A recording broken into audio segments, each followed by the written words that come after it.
Hello, and welcome to the Wild Wild West podcast. My name is Richie Riche of the MHRT Network. Over that away is DZ repping his Los Angeles Chargers. And down there, we got Nabman repping his Las Vegas Raiders. We got a great show for you tonight. Quick little recap. We're going to go over a little bit of the Super Bowl because you kind of got to, right? It's kind of, the most important game of the season. And then we're going to jump right into some of the Raiders news, in particular with their new addition there at the head coaching position. And then we're going to finish off the show a little bit here to just kind of touch a little bit, not go super deep into that, but just a little bit on free agents on our team and like three guys that we know are free agents that we'd like to bring back. And as always, we want your comments. We want your feedback. So get those keyboard fingers ready so we can get those comments displayed on screen and talk about them here live on the show. Quick housekeeping here, just as we start the show. All of us here have channels in some way, shape, or form. We ask that you go ahead and jump over to those and like, share, and subscribe from those as well. And if you are in those channels now, click those thumbs up button. It helps us reach more fans just like you. You hear other content creators and everyone say FTA. It could not be more true. Getting folks to like and share and comment really does help get the algorithm flowing in our direction, if you know what I mean. So we will go ahead and jump right into the show, guys. Let's talk Super Bowl. Nav, I'll start with you, and then I'll go last. So let's kick her off. Well, this has got to be short and sweet because it was kind of so. I think what did I call it, Richie? I think I called it 37-17, and I said most of those 17 are going to be scored in the second half from the Patriots, and it wasn't that wasn't the score, but damn, it was pretty much the way I predicted the way it would go. That Seahawks held scoreless 3 quarters in the Super Bowl hasn't happened for 30 years. Wasn't that what it was 30 years ago or something like that it happened? Or it was even further back than that. It's crazy. It might be further back. I think it's further back than that. But yeah, I think you're right. I had that. Damn it, I should have pulled that narrative down, or that screenshot down. But anyway, shoot, it goes back a long way to the early time of the Super Bowl, man. And that right there was an amazing defensive performance. Amazing. They couldn't do anything. They couldn't run the ball. They couldn't throw the ball. Drake May had no time to do anything. I think he was pressured 13 times and sacked 6 times. It's crazy. And they were everywhere. It was just nuts. And one thing I did say is that if they take JSN away, now granted, I think he got a little nicked up, but if they take him away and Kenneth Walker away, then it might be a ball game. But they couldn't take Kenneth Walker away. So, and I think he was rightfully crowned the MVP of that game. Oh God, yeah, had 26 yards on receiving and 135 rushing, which is that's a Super Bowl elite running back day in the Super Bowl.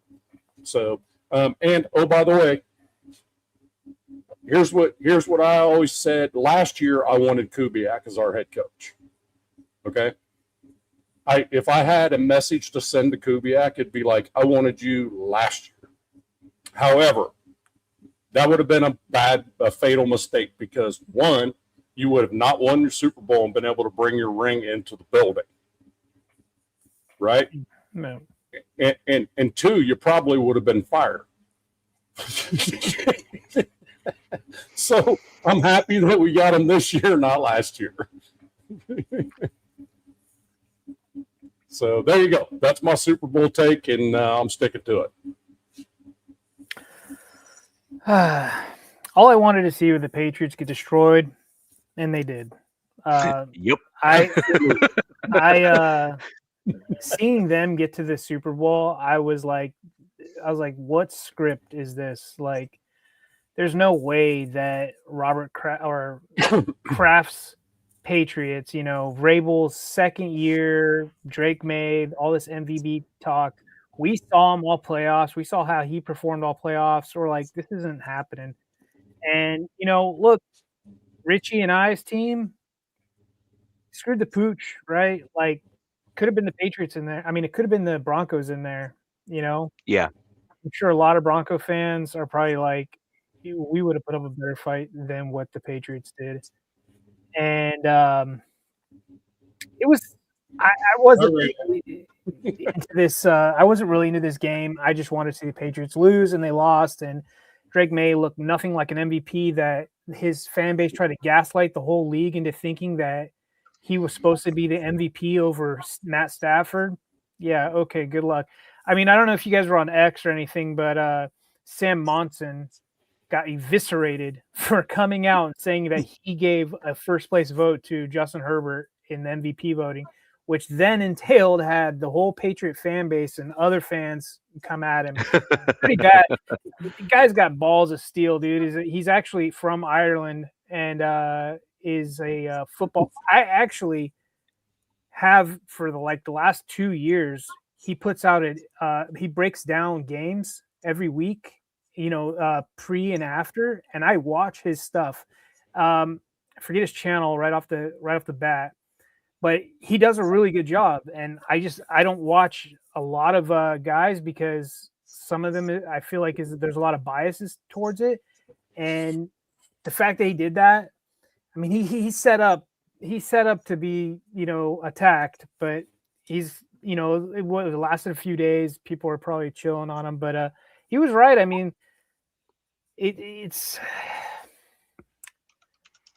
did Herbert deserve that MVP vote? Probably not, obviously, but he had to vote for somebody, and if he did that, he took one away from freaking Drake May. Yeah, but I mean, look, there was also two votes for Josh Allen. And, those people stayed anonymous, which he said, you should please don't come out, because somebody got a hold of his number. They were calling him, texting him, stuff like that. Oh, that's nice, Ed. It's Ed's New Year's resolution. Apparently, he's going to be nicer this year. Cool. We'll see after the draft if that continues. But look, I've always liked Ed. Like, he's always been a good guy. I've always liked him, man. I think I called him a grump once, and then I was like, I didn't see him for a while. I was like, oh man, I hope I didn't upset him. But the Patriots had I think one of the easiest schedules that anybody can remember. I mean, it goes back farther than I've been watching football, and and then you saw their path through the playoffs in the AFC, and there was huge caveats to each team they faced. And especially in their last one against the Broncos, no starting quarterback. It turned into a snowstorm. The score was pathetic. Right. So I'm glad that the Seahawks won. I wasn't rooting for either, one. I'm not a Seahawks fan. I called this. I think I said months ago. I was like, oh, the Rams are going to the Super Bowl. And then I was like, well, at least it's going to be an NFC team that wins this, just because I watched how the NFC was playing comparative to the AFC. And I was right in that aspect. I didn't think the Seahawks were going to get over the Rams, but they did. And good for them. But, yeah, man, we'll see. I don't see the Patriots, unless they do some magic this offseason, getting back as far as they did this year, next year. Not at all. No, I agree. Yep. So, Richie, what you thinking? I expected a little bit more domination on the offensive side of the ball earlier for the Seahawks. I thought that the Seahawks had enough weapons to flip seamlessly back and forth between the run and pass game to do a little bit more damage than they did, especially in the first portion of that game. I thought that what they were going to do was run kind of a 5 or 10 scripted plays to determine if the Patriots were going to sell out on the run or try to play a balanced attack. And then I thought that they were going to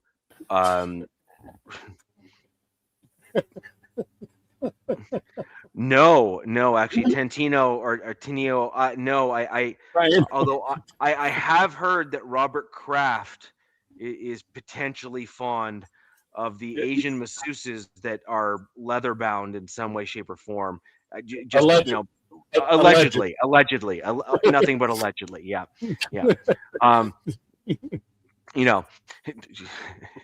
Just say it came up, maybe kind of, sort of. But I just expected a little bit more control on the offensive side of the ball from the Seahawks to kind of play coy a little bit. The Seahawks were the superior team. Their defense was out for blood. It was exactly what I expected to see. And even on the defensive side of the ball for the Seahawks, I actually expected more aggressive blitzes. They didn't have to. No. They got home and they caused enough damage, but I truly thought that the Seahawks were going to do what I wanted the Broncos to do because their defensive line is actually bigger. Yeah. Like, they are physically larger humans on the defensive line of the Seahawks. And I thought as well. Yes. Yeah. Well, the Broncos have some pretty decent experience players on the D line. No, I'm sorry. I meant the Seahawks defense. Like, their defensive line more experienced than the offensive line of the Patriots is what I meant. Sorry. If you're talking A versus B, yes, I completely agree on that. Yeah. And so my general thought is that we're going to see an intentional overload on the D line, from the D line of the Seahawks, because the Patriots offensive line has actually struggled for the majority of the season with pass protection and whatnot. Yes. And Drake May is Campbell in particular. Will Campbell, their star left tackle. Right. Playing devil's advocate, they did play some really good defensive lines or some defenses in general. So there's that. They did. Their defense was on point. I mean, they held them to 3 straight field goals. I mean, crying out loud, the defense played their butt off. I'm not saying they didn't. I just expected more overloads, things to really basically, let's put it this way: if you overload a side and get to the quarterback and cause 3 and outs really early and cause a young quarterback like Drake May to get skittish fast, real fast, right? You then force the Patriots to capitulate to your style of football. And you've owned the game at that point. You are done. Like, the other team is over because they're having to play to you, not you play to them. And I kind of felt that the Seahawks didn't do that, and they had the player personnel. Look, they owned the game. There is no disputing that. Like, the Seahawks owned that game. But I truly felt that they could have not just owned the game, but dictated the game better. And that's really that's really where I was at with it. Well, and just to double back on that, I feel like McDonald was like, okay, if we take away the running game from them, I'm pretty sure we can get Drake May anytime we want. And they did that a lot. Look, I'm going to tell you what, Devin Witherspoon was not far from being the MVP of that ball game. That dude was in the backfield corner blitz on a lot. He was in that backfield a lot. Now, do you agree with that? I mean, Witherspoon was in the backfield constantly.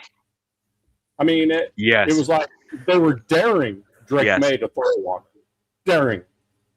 We're going to take away your run game. Let's see what happens. And I think that's the way the Seahawks were. And then once the Seahawks realized that the defense just had them with rushing 4, then they're like, okay, we will take those field goals. We'll take that. Because eventually – Patriots are going to have to get a little bit tighter up to the line. They're going to have to start, making some plays. And Darnold hurt them a couple times. You know what I mean? Even with, JSN going out. Did he end up with a concussion? I don't know I know he got nicked up though. I think he was towards it. Was it the second half? He got drilled pretty hard. He folded over he was in the tent for a little while, but I don't think he was quite right after that.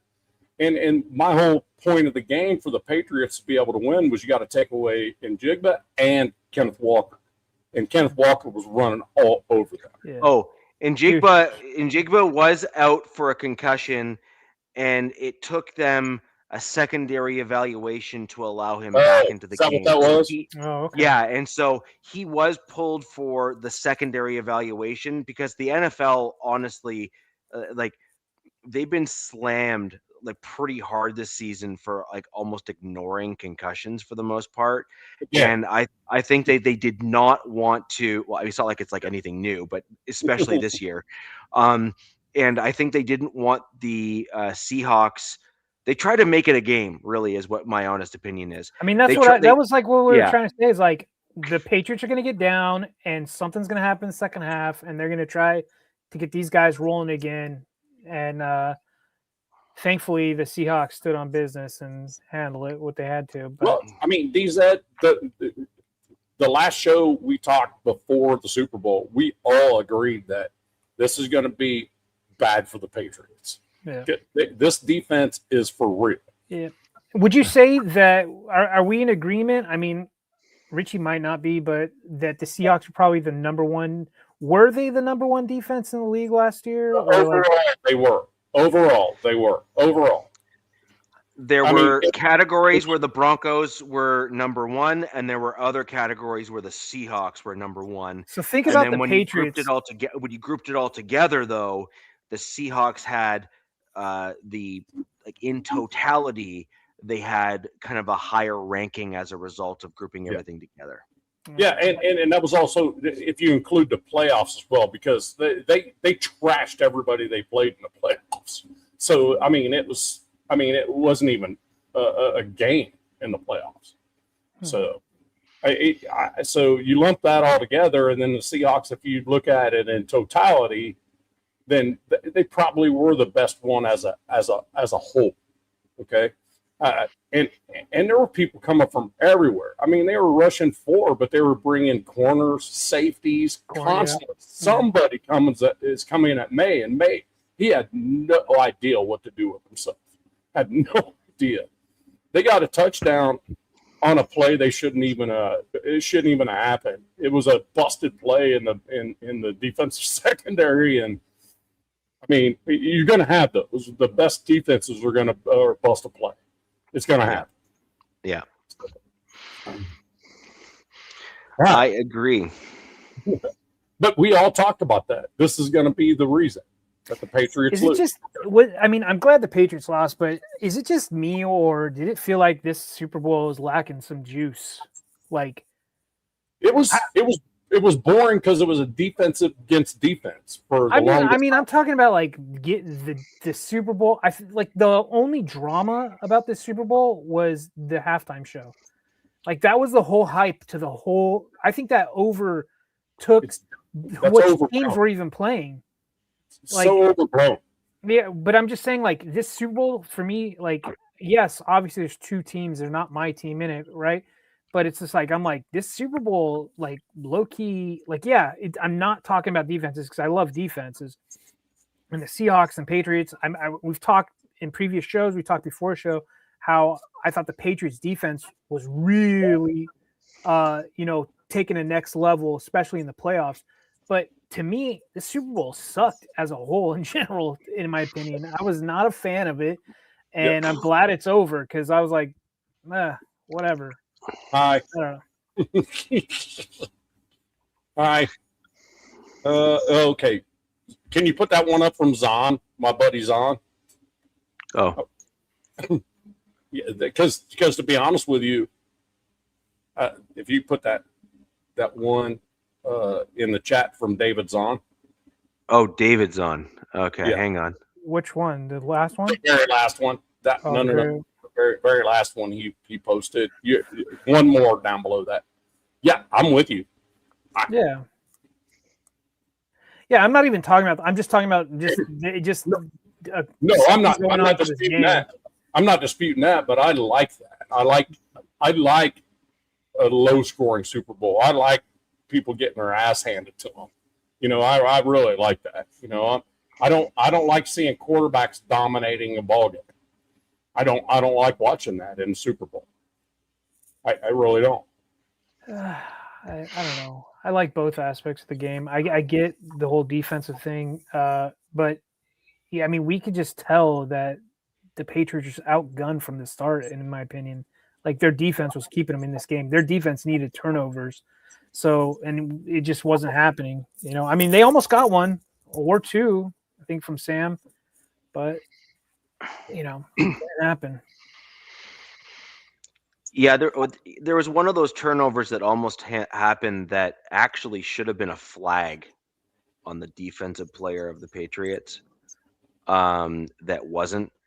And so if that did turn into a pick, I would have had some pretty substantial objections to it, to be quite honest.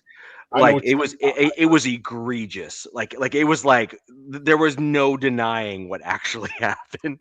Now, they were letting a lot go. They were, and I think that's totally fair, and it's a good approach for the Super Bowl, because unless it's like glaring, you kind of just want to let things play out. Yep. But if you're gonna end up having a pick take place as a result of holding or batting another guy's arm down from being able to catch the ball, you kind of like, it's kind of what happened with the Broncos at the end of that game there, where we beat the Bills. Look, I understand the Bills fan base and their frustration, but you can't hold a receiver's arm down when he's trying to catch a ball. Sorry, you just can't. And too many quarterbacks that love to do the whole, they give you the hug thing and they reach up with their arm, and it's always like the refs, it's like, oh, I'm going to hold one arm down a little bit. They seem to always get it. Yeah, I mean, and the thing about it is, if the ball's on its way and you're already making contact, you're going to get called for it every time. It's going to happen. This isn't that Saints hit. I mean, that was the most egregious freaking playoff game ever. Was that Saints receiver getting blasted? The ball was 10 yards away and no call. I'm like, come on. I can't even remember who it was. You know what I'm talking about, though, right? Remember that? It's a playoff game.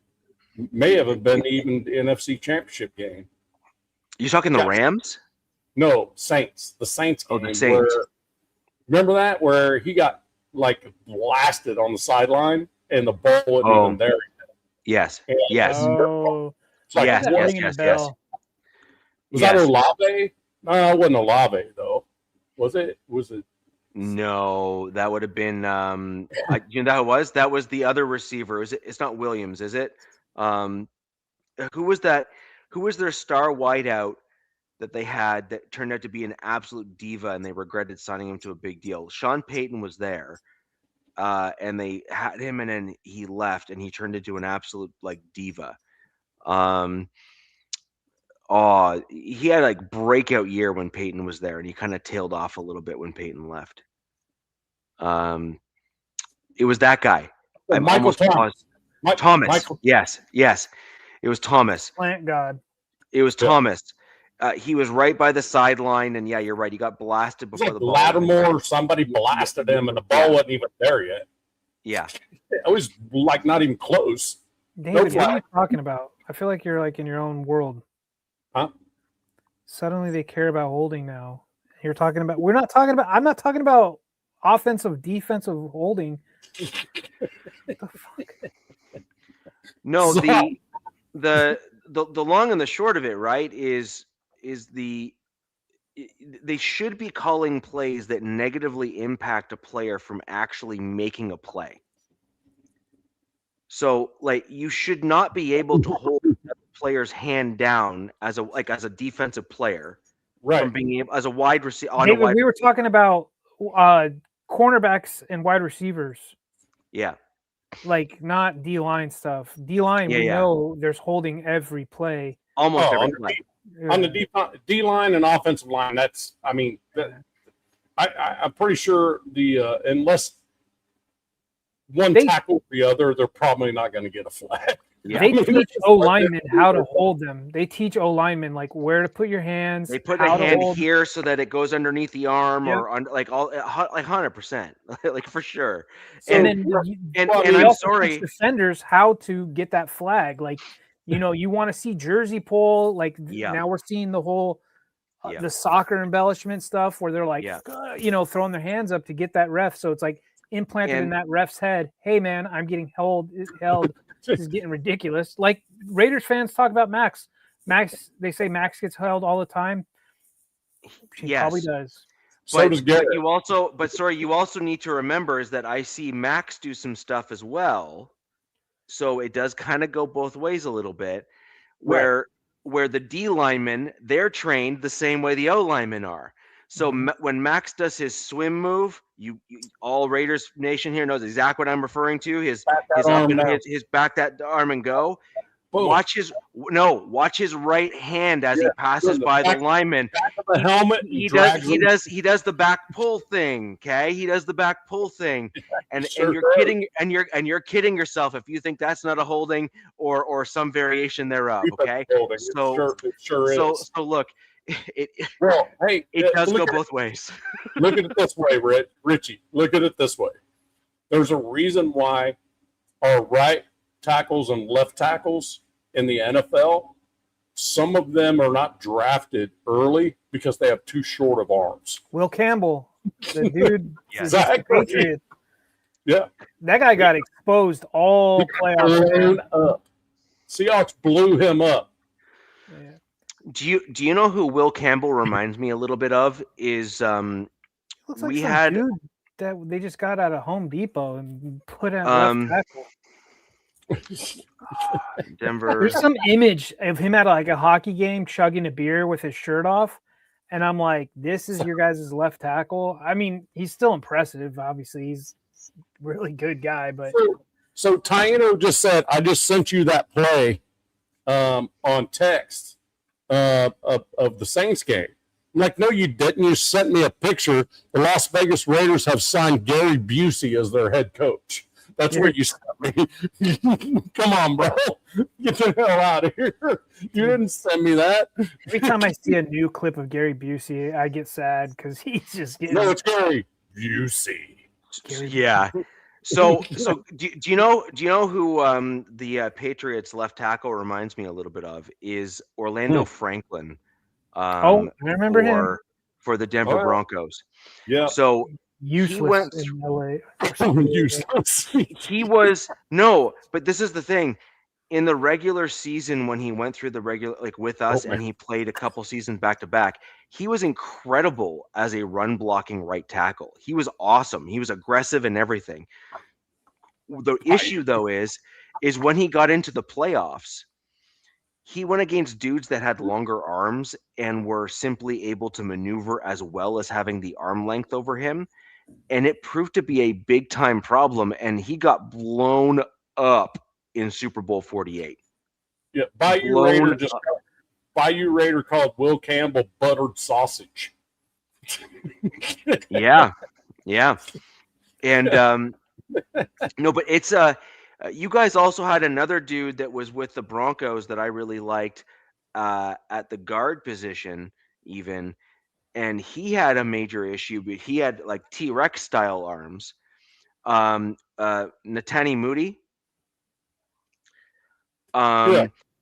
He was like the strongest guy to ever come through the NFL combines. It's like it was insane. Like the guy was ridiculous. And the problem is he had like little T-Rex arms, and he just couldn't do it. He couldn't keep and maneuver players the right way in terms of getting it done, despite the fact that he had an incredible amount of talent. And if he just had slightly longer arms, he'd probably still be playing now. Sure. Well, was he a tackle, or they didn't push him inside to use a guard? And still his arms were that big of a problem as a guard? The thing about it is it's like an extra split second to be able to get contact to push him up the field. And it really comes down to that in the NFL. We all know that. It's like a split second of he didn't have the arm length to do the initial push out and then reset. They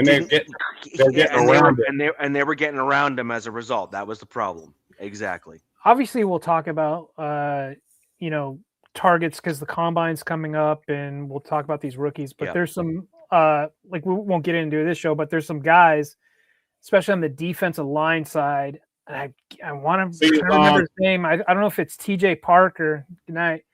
They're talking about, is it Campbell? Not Campbell. Anyways, there's some guys that have some super long arms at D tackle that are coming into this draft that I got a feeling that there's a lot of people drooling over them because you have a huge advantage, especially at a D tackle. If you're a really good D tackle with long arms, you're batting passes, man. You are able to do a lot of stuff. Block destruction. Peace, love, happiness, masturbate, weather. I don't know what that means. I get the masturbate part. I understand that part, but peace, live, happiness, masturbate, weather. I don't know what you mean. Right. Right. So okay, Lon, go to bed. Yeah. You should. You really should. Yikes. That's all I got to say. Yikes.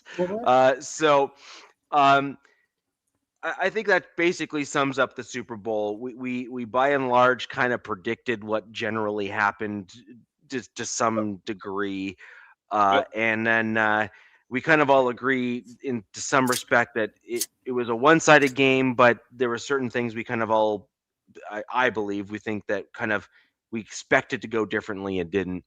And it is what it is.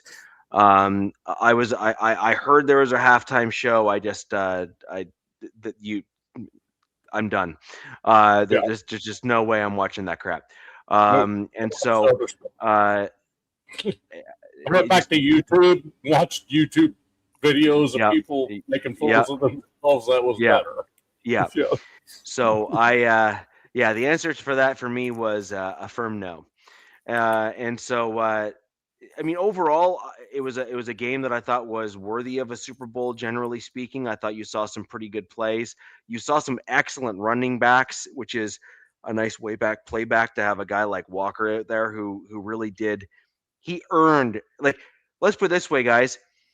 On your bingo card, do you ever think that you were going to see a running back be a Super Bowl MVP in the foreseeable future?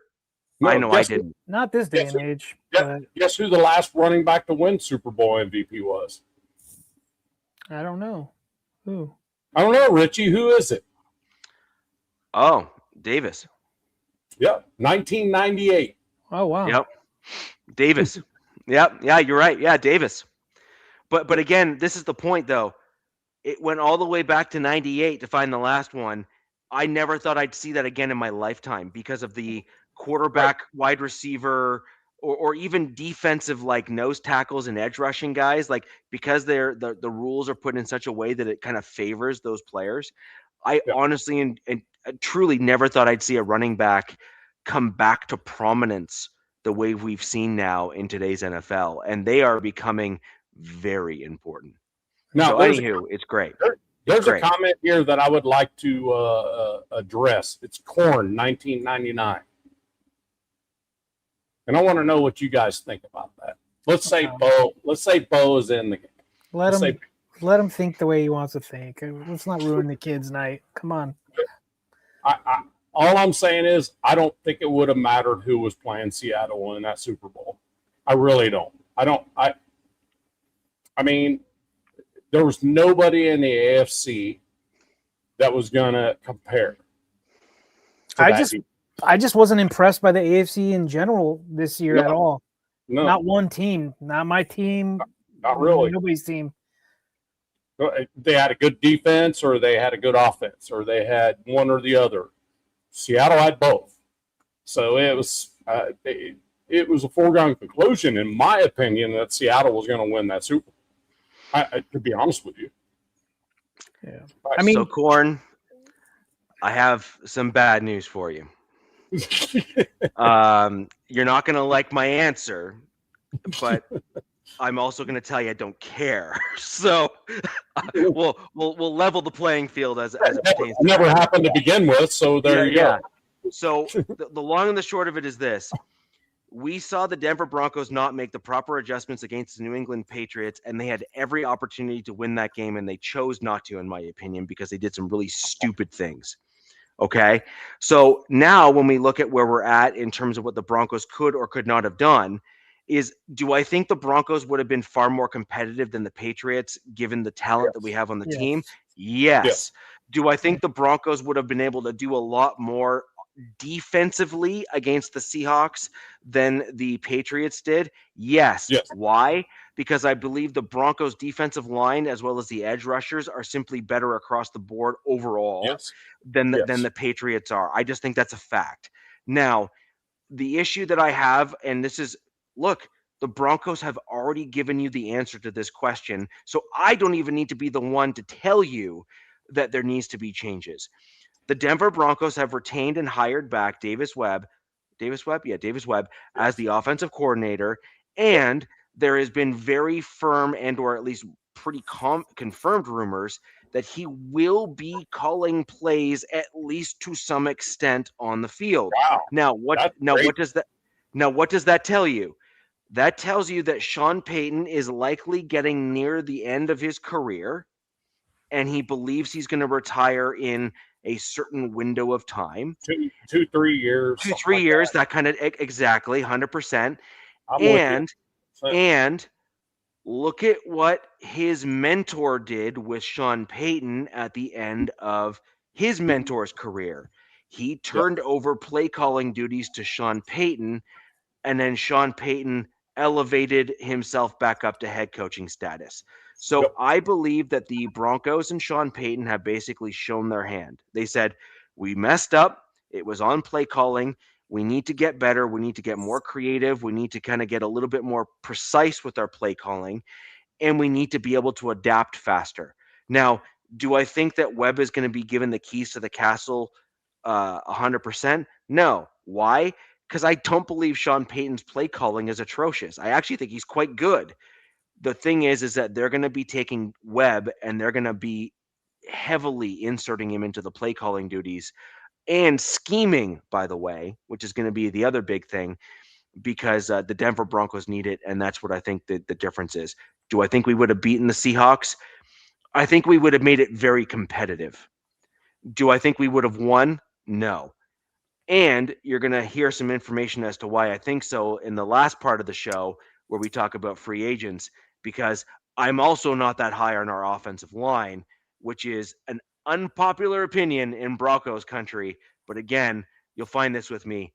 I just don't care. Richie, I saw something the other day on the old X platform. I didn't think I'd see Broncos fans turn on Nick Bonito.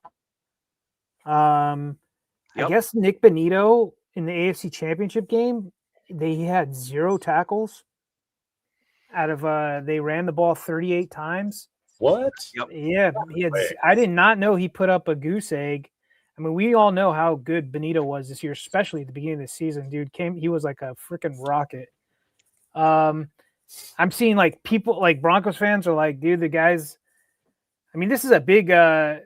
This guy's got, almost 10,000 followers. He's like, and then another guy's like Bonito, the big game choker, anti-Von Miller. I'm pretty surprised by that sentiment. I'm not. I didn't know his stats But D said, what were my comments when he was coming up over the last couple of years? I mean, you've been on the show and in the audience for a number of years now as well. And my comment on Bonito up until recently was he would go kind of a flash in the pan for a little bit, and he would literally then just completely disappear. Now, he showed much more promise than some of the other guys on the roster that I've seen that have done certain things as well. Like his get off was like really good. So like if he just did like a little bit more or whatever the case may be, you could kind of see that he had the potential. Right? So that's fair. That's totally fine.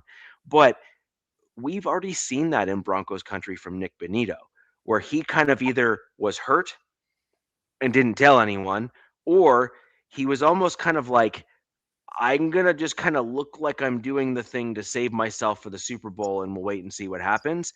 I would prefer not to think he's that kind of guy, because to the Broncos country members, their fan base there that were kind of making those comments, Von Miller was the exact opposite.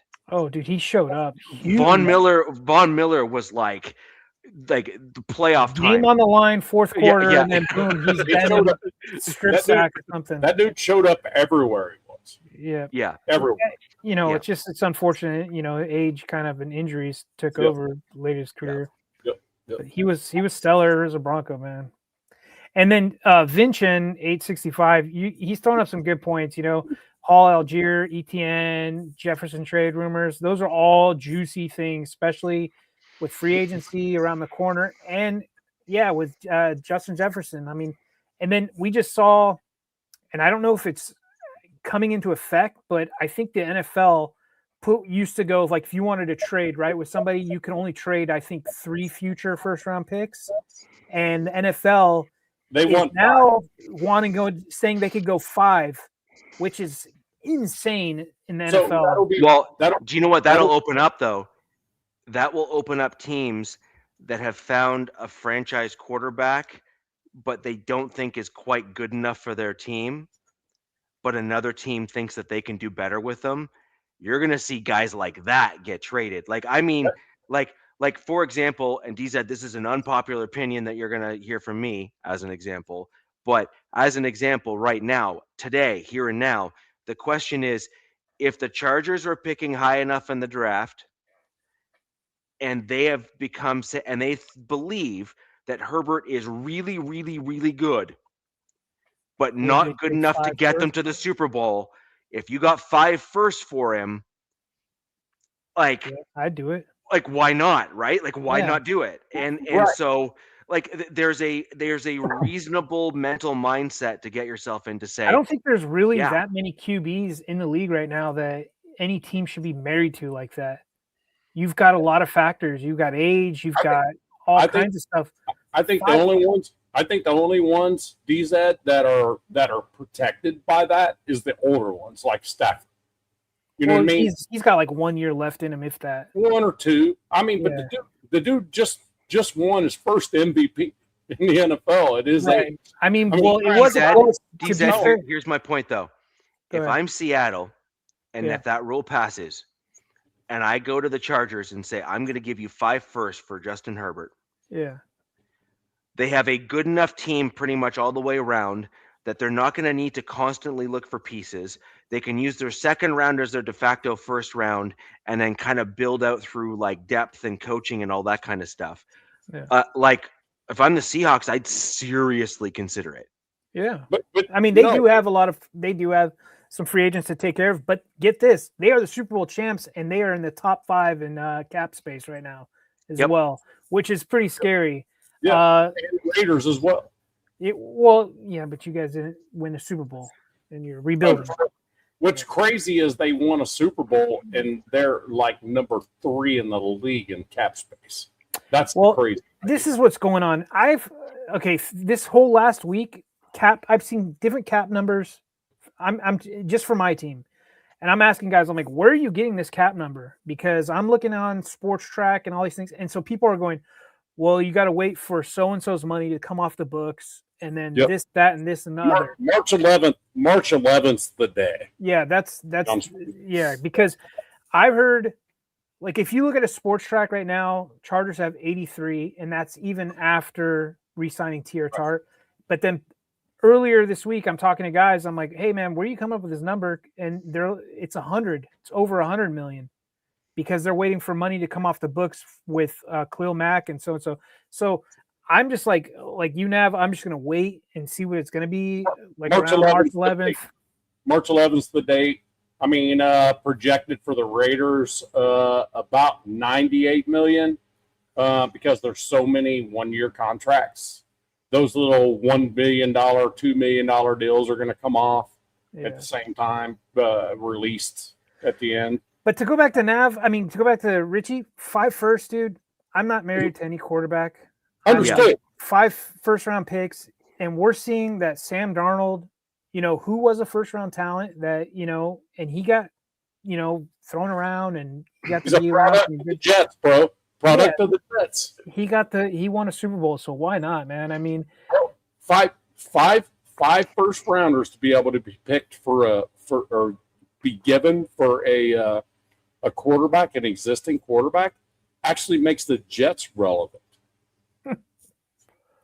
in reality. Yeah. Because they would do it. Yeah. I mean, I'm hearing nasty rumors. I'm hearing Joe Burrow is the next Rams quarterback after Stafford. I'm like, oh God. Joe Burrow needs to freaking not get hurt every year, and then I can talk about Joe Burrow being a freaking elite quarterback. But I can see the Rams doing this whole 5 F them picks thing again, and going F these picks. Here you go, Cincy. Here's 5 first-round picks. Give us Joe. They do 4 or 3 maybe, or something crazy, and throw in a player or two. Yeah. And because they're going to be like Matt Stafford's going to retire, And by the way, that MVP vote, it was pretty close, Nav, between Matt and May. But to say that that Justin Herbert vote took it away, it would only tied it, and then Josh Allen still got 2. I don't think it makes sense for the Chargers though to move on from Justin Herbert. He's not really had a chance to show anything yet. Really, we'll see. The whole team's never stayed healthy. That's true. With him around. So I wouldn't just My whole pause on it though, Nev, is quarterback development in college and the NFL is such trash. Yeah. It's really bad. It's not like, when we were growing up, we'd watch our team draft a quarterback. They'd sit for a year or 2, and then they seem to be a little bit. And plus, when they were in college, they didn't bounce around to school. They stayed at one school, and they developed at that one school. I mean, the Packers have had how many quarterbacks in the last 35 years, 40 years? Not that many. 3. So it's. I mean, is Burrow elite? He's a great quarterback, but he's got to stay upright. That's the thing, and the Bengals will not allow that. So resplendent Raider, Burrow is elite. I mean, everybody keeps posting top 5 quarter. They put Burrow in it all the time.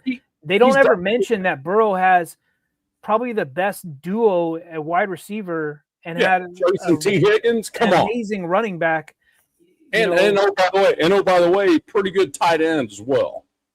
But the guy can't stay healthy. You know what I mean? He's not a Ted. He's not a there every day. They need to invest more in protecting his ass than they do in weapons. I mean, in this day and age, I still got him as a top 10 quarterback. He's a great quarterback, but elite, who's elite and who?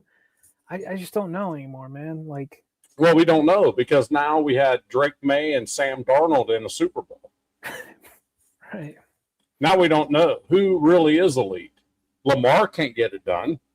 Josh can't. I've got so many questions about Lamar, but if you mention Lamar on other shows or other people jump down your throats, no. But I'm just saying they haven't gotten it done, and they've been around a long time. I mean, Justin, you can put him in there. He's been shit in the playoffs, but during the season, he's been amazing. He reminds me, and he hasn't gone as far as Josh Allen because Josh Allen has won some games in the playoffs, but he's he puts the cape on, and then come playoffs, because we all know playoffs is a different beast, right? It's nothing compared to what he is during the regular season. No, I'm just saying Josh Allen has played elite quarterback play in every single playoff game he's played in until the last one he just played in. That was a bad game. Who's better than both? Are you saying that Burrow is better than Allen and Herbert? I mean, look, dude, everybody's got their own opinion, man. That's cool. It's cool, but you got to stay on your feet first. If I'm building an organization right now, I'm not picking him over those two. No, because I want my quarterback to stay out there all season long. But look, dude, he's like I said, he's still great. I love him. I love his the moxie. I love his decision making. I mean, when he's on the field, he is probably the best quarterback in the NFL. Is Burrow. There's no question in my mind. But he's not on the field very often. That's the problem. Yeah, we could go about this all day. That's why, who's great, who's not good. That's why the Steelers can sneak into the freaking playoffs, because everybody in that division is terrible. So let's quickly get into it and talk about your changes there, Nav. Oh, what change? You mean the coach? New head coach? Oh, good. We covered it. All right. Next topic. I thought we were watching Groundhog Day again. Just kidding. All right.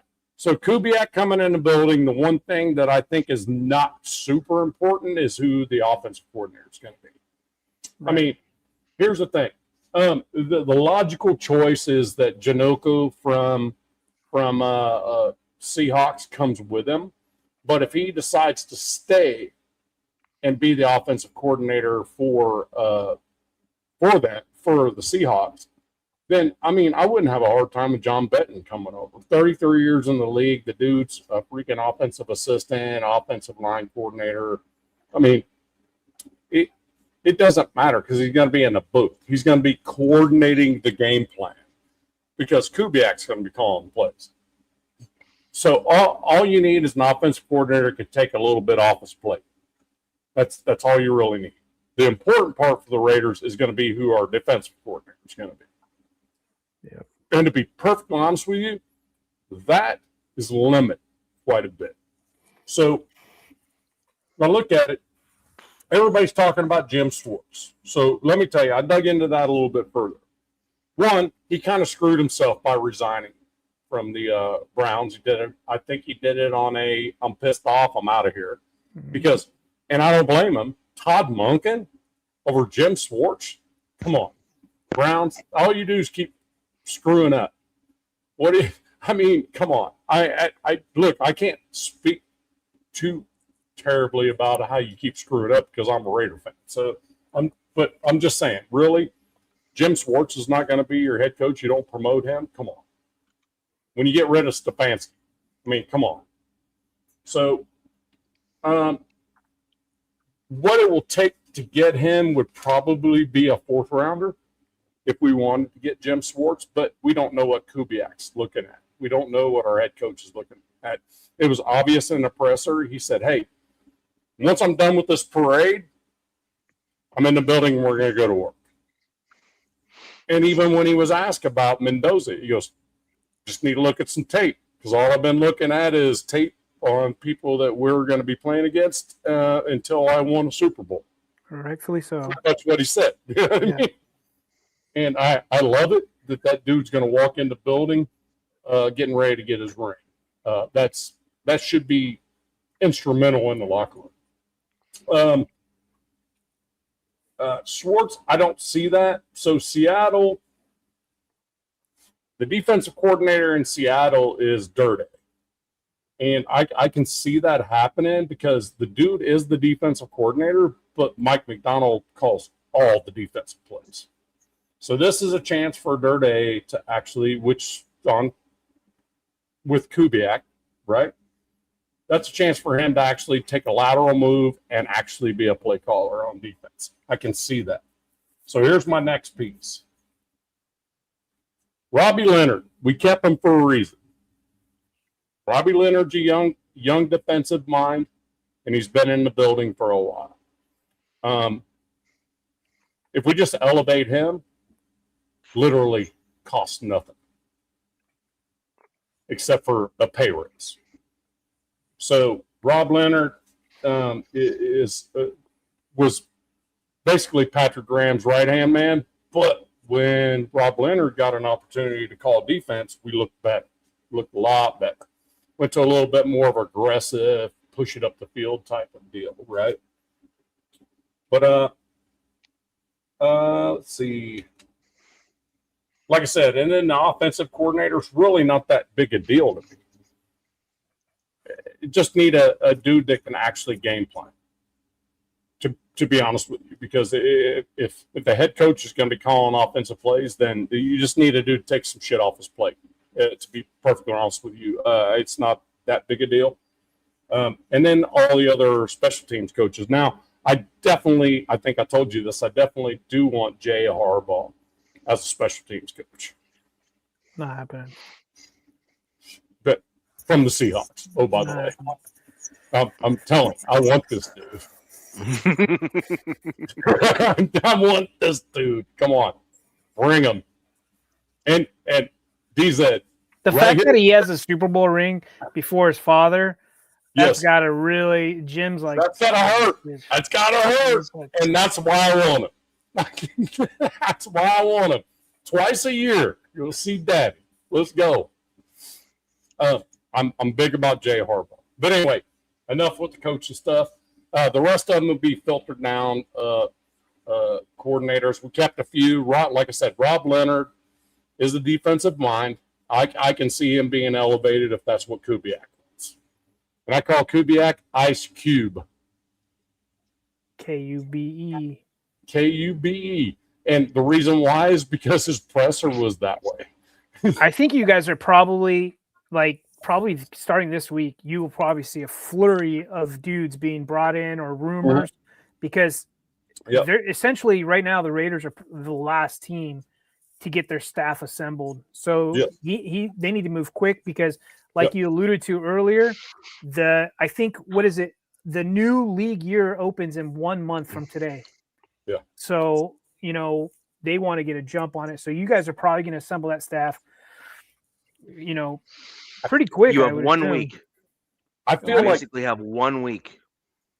I feel like Kubiak kind of already knew who was coming with them. There's probably some guys. That Kubiak family's been around for a while. There's dudes in the collegiate. There's guys that are probably at home sitting. Well, Well, and there's also, Josh McCown. I didn't know. I don't know if he didn't get hired anywhere. Josh McCown is an OC. Oh, is he really? I didn't know that. Yeah, Josh McCown can be an OC.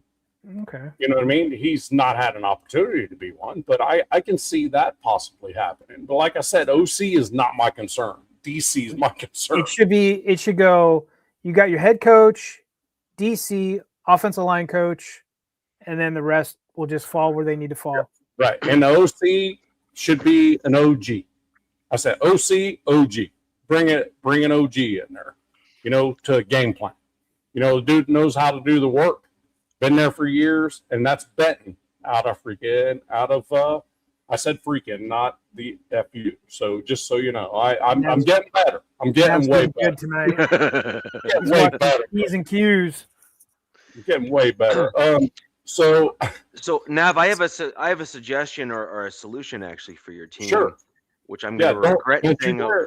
Don't you dare.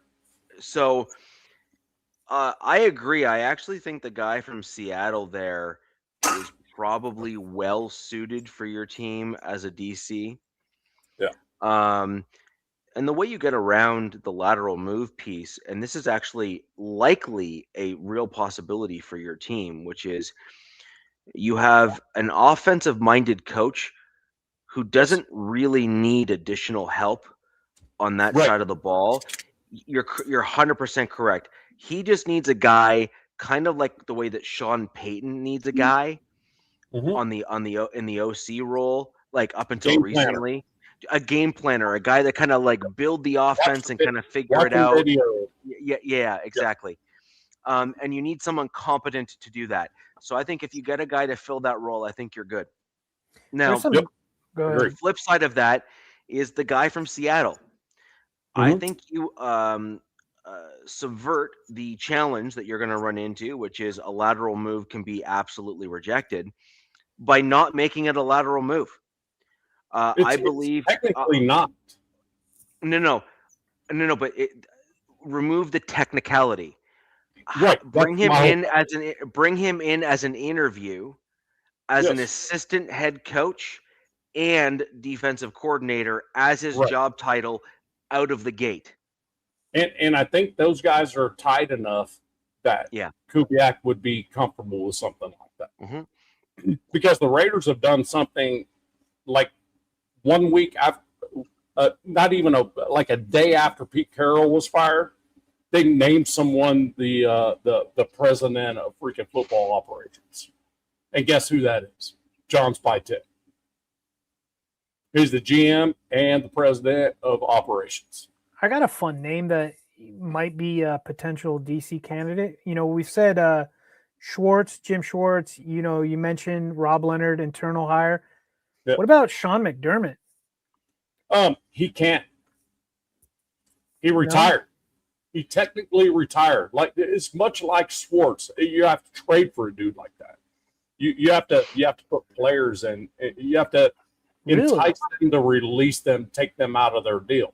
It's like Schwartz. So Schwartz, his rights are owned by the Browns. So if he goes to work anywhere, he can't hire on them. Oh wow! I mean, they're assistants, right? Because if McDermott, there's no head coaching vacancies open. Now, if there was one and McDermott wanted to be one, that's different. But he's going to be back to be a coordinator. The Bills still own his rights. Okay. Because McDermott walked away. Okay. Before his thing was expired, I guess, or yeah, it was expired. Yeah, and it was a trade friendly or a team friendly side of things. They still own McDermott's rights, and McDermott's made it very clear he's going to take a year off and reevaluate himself.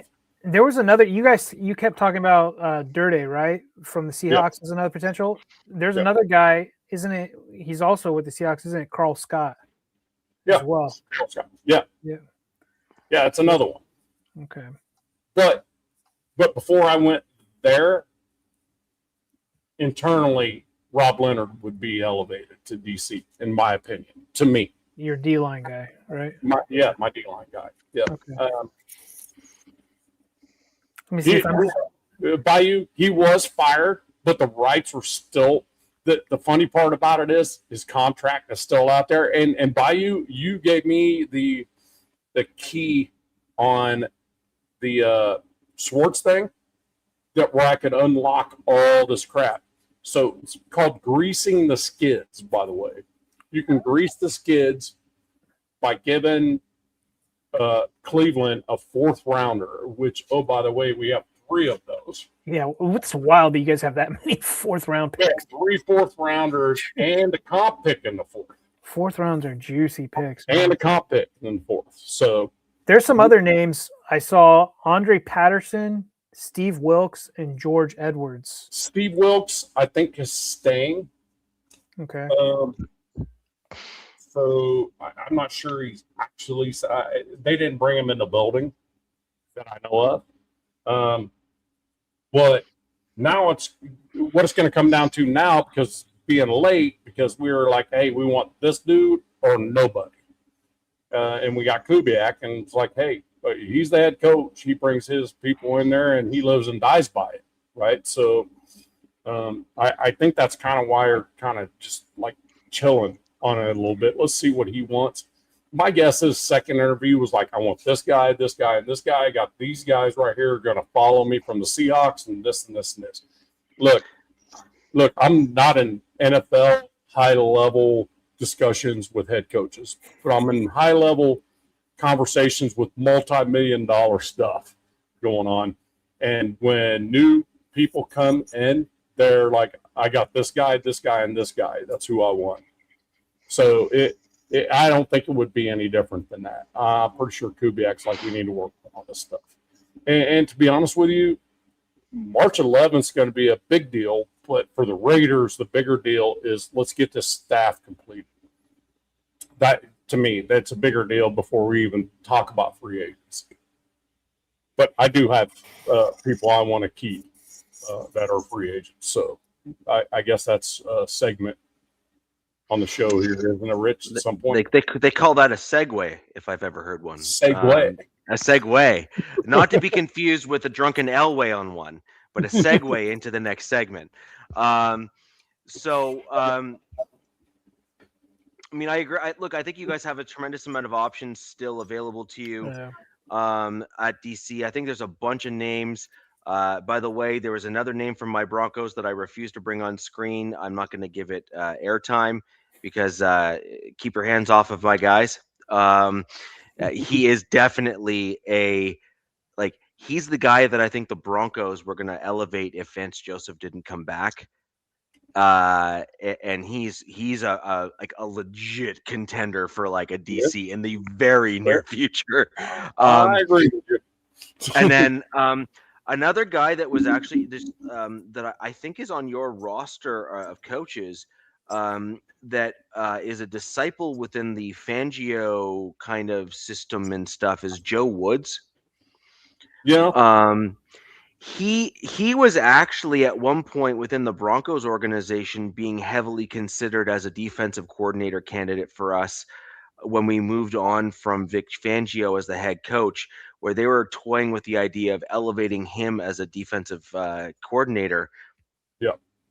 And I think Joe's the tight ends coach. He was on the defensive side of the ball. I'm almost certain about it.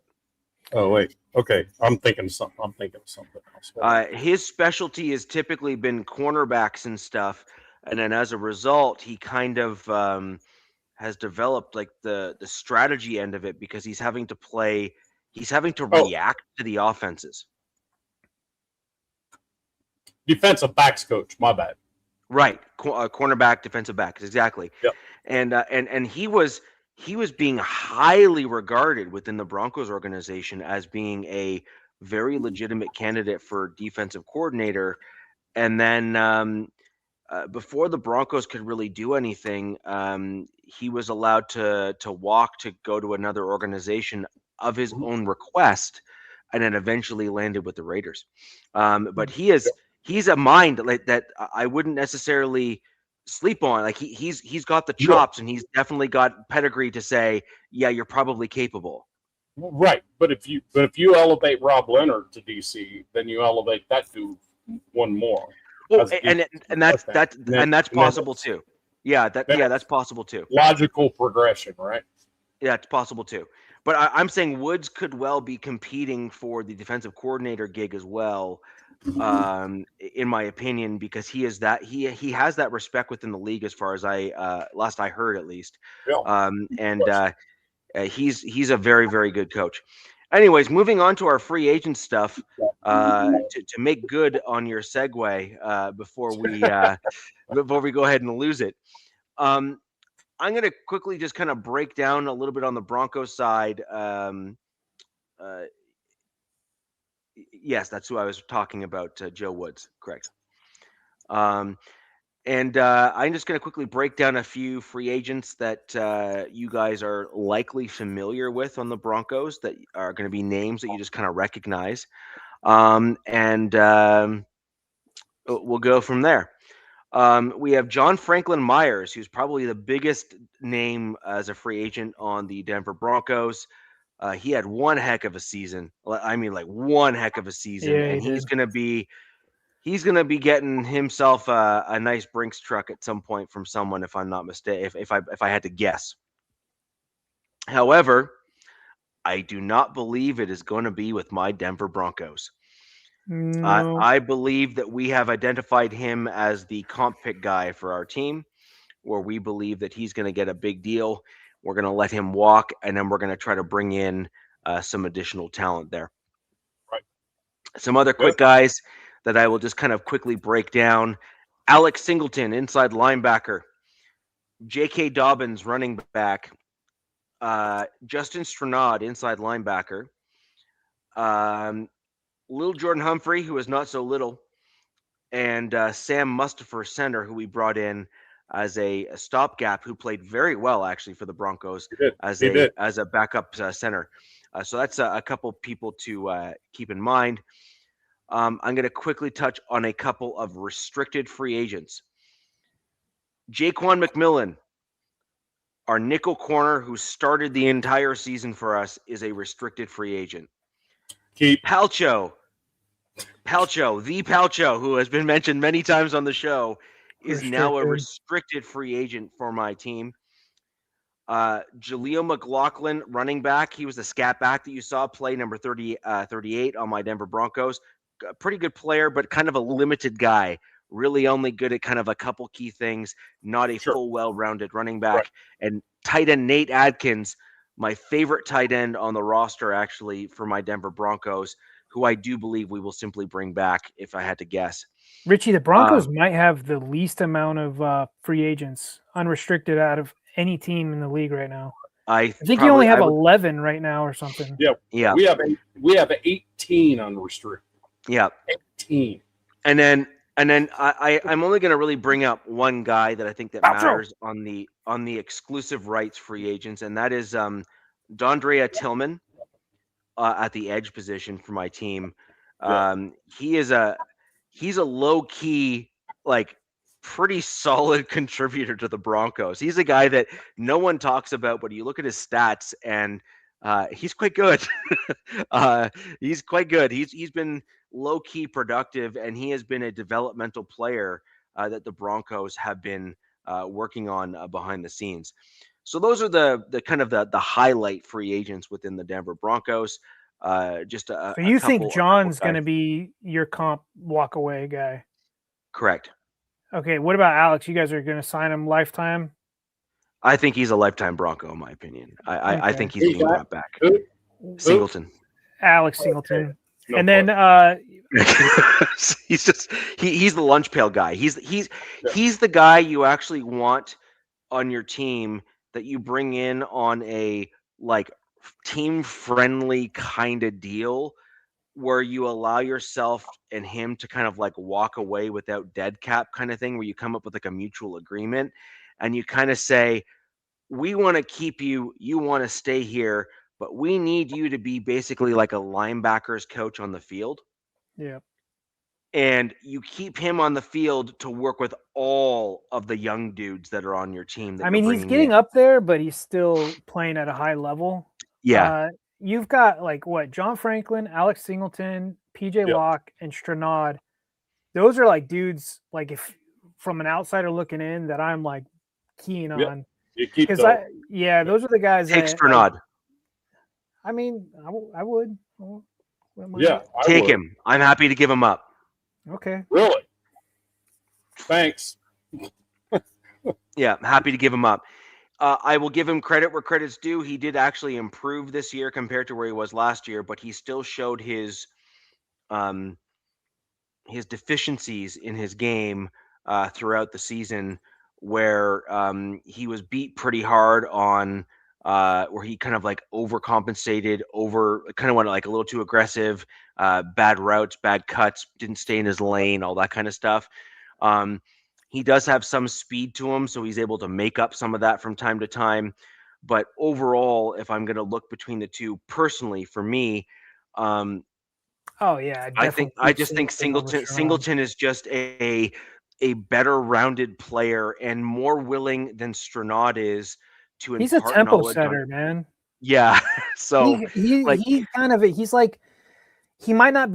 your top dog on that defense, but he's a tempo setter in the middle of that field, and those are guys like the Chargers had a lot of guys like that this year. Those are the dudes that just, for you guys, Hufanga, that's another one. Yes. Yeah. That's another tempo setter, man, like laying the wood on somebody, gets everybody else juiced, ready to rock. You know what I mean? Yeah. Yeah, it's when everything's getting like quiet, and you're at home in Denver, right? Yeah. And then there's the other team's methodically driving on you, and then this dude puts one on you, and it changes the whole freaking set. Everybody starts waking up, and then it gets a 3rd and long, and they're kicking a field goal or they're punting the ball. You know what I mean? That's the dude. I mean, you're right about that for sure. Yeah. So in terms of guys that I'd like to bring back of this list, Singleton would certainly be one of them for me. I think we need to keep him on the team, like I said, as like a coach on the field. I think that you saw Corinne Reed and our other UDFA inside backer really make those major leaps forward as a result of Singleton and his willingness to actually coach and work with guys. You can't really teach that. The guy's either willing to do it or he's not, right? Like it's not a, hey, you must do. The guy can just turn and say, like, go to hell, right? Like, I'm not doing any of that stuff. I'm not going to teach a guy how to take over my job. But at the end of the day, Singleton is certainly in an age bracket and an age range where he's no dummy. He knows full well that he's nearing kind of the end of his career. And I think he's at a point where he wants to leave a bit of a legacy for himself. And so I think that he is a reasonable guy to bring back. I think you have him as a guy that you kind of have teach other linebackers on the field. And for the most part, he has stayed incredibly healthy. despite the fact that he plays a high collision position, right? Like he is often, if not is, the leading tackler on the Denver Broncos.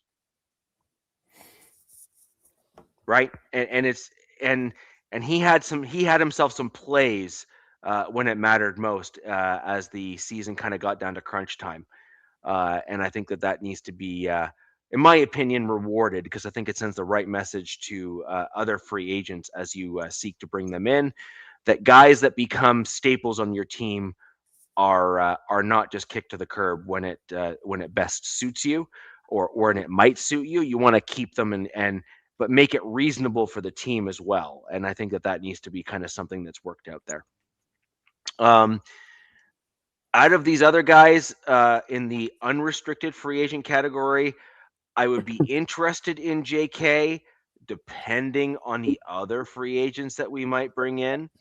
And then another guy that I really like is Sam Mustipher as a backup developmental guy, as a depth piece. I just think he's really good. He really proved himself on the team, and I would hate to see him walk as a result of that.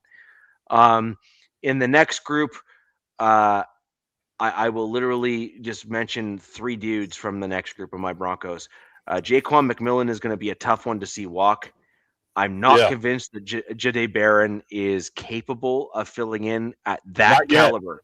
Not yet. That dude is like, Jaquan McMillan is like in like the tippity top of the NFL in terms of nickel corners. Like, he is that good.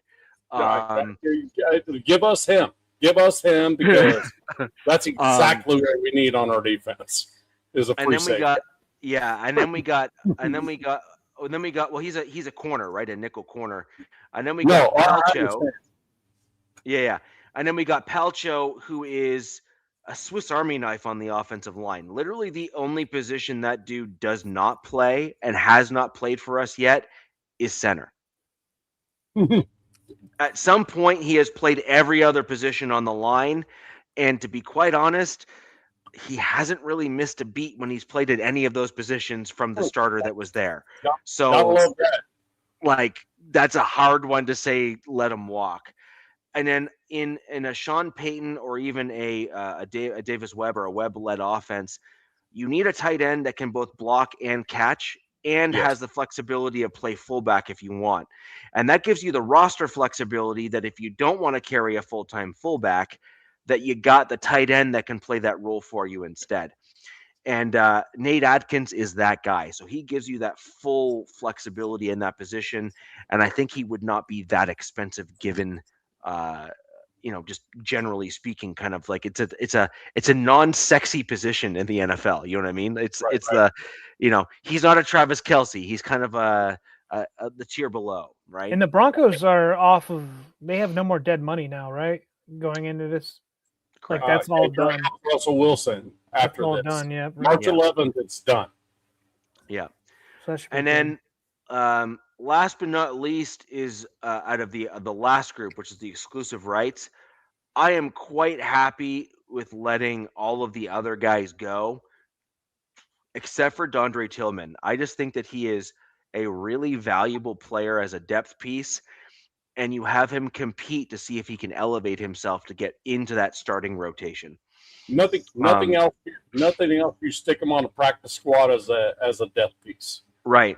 And then another guy that I'm going to throw out there where I think the Broncos are going to throw something at him and see what happens is Devin Key.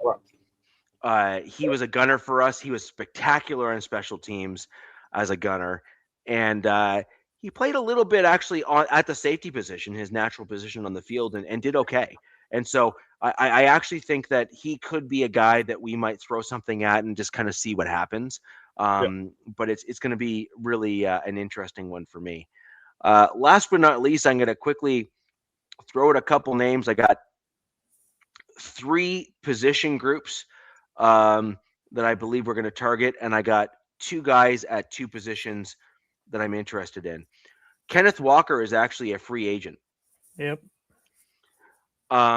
He is exactly what my Broncos need at the running back position. If you get rid of JK. Exactly. If we don't bring back JK, Walker would be a great fit for that. I see him getting re-signed. Well, and it's possible, but the thing is that I would be totally comfortable if the Broncos just started throwing around some Walmart money and then force the Seahawks to then up their ante with him and then basically hurt a contender by having them pay more than they wanted to. You said Walmart money. You mean it has to end in 88? Yes, exactly. Yes. Yes. Yes, exactly. But if Walker is not a viable option for us, as an example, and we're looking at pure external free agents as people for the Broncos, Breece Hall would be an interesting option for the Broncos as a running back. I don't know. Sorry, go ahead. I don't know why. So the Jets went on a fire sale with Sauce Gardner. Why didn't they do that with him? They could have freaking come out of his rookie contract. They wanted too much for him. Yeah, and then too much draft capital. Yeah, they wanted too much draft capital, and it bit them in the rear because now they don't want to re-sign him for the money. But the Colts gave up like 2 first-rounders for Sauce Gardner. I mean, no, they were looking for too much for his services at a running back position, which you're not going to get a lot of guys. It's got too much risk involved in the collision of that particular position, like the high collision nature. So they were just looking for too much, and they weren't going to get it. And it kind of $30 million at running back is going to be difficult, even in this day and age. Yeah, exactly. And so those are the 2 running backs that are outside of the organization that I think the Broncos should be players in and see kind of where they land. And then JK would kind of be like the other alternative if they don't target or get one of those guys. I actually would prefer a Breece Hall or Kenneth Walker over JK just due to pure health, not due to production, but just pure health. But I think that that's going to be an interesting one. I'm totally okay with letting Bidet and McLaughlin both walk. I think that that's okay for my team. And I think we need a different mix in that running back room for us to be productive. Tight end is the position that I believe my team needs a tremendous amount of help at to round out on the offensive side of the ball. It's a good tight end free agency. 2 interesting tight ends that are available, David Njoku and Kyle Pitts. I would go with the first one. I mean, both would be fantastic. Both I think are viable options in a offense led by Sean Payton and Webb. I think they would both fit very well.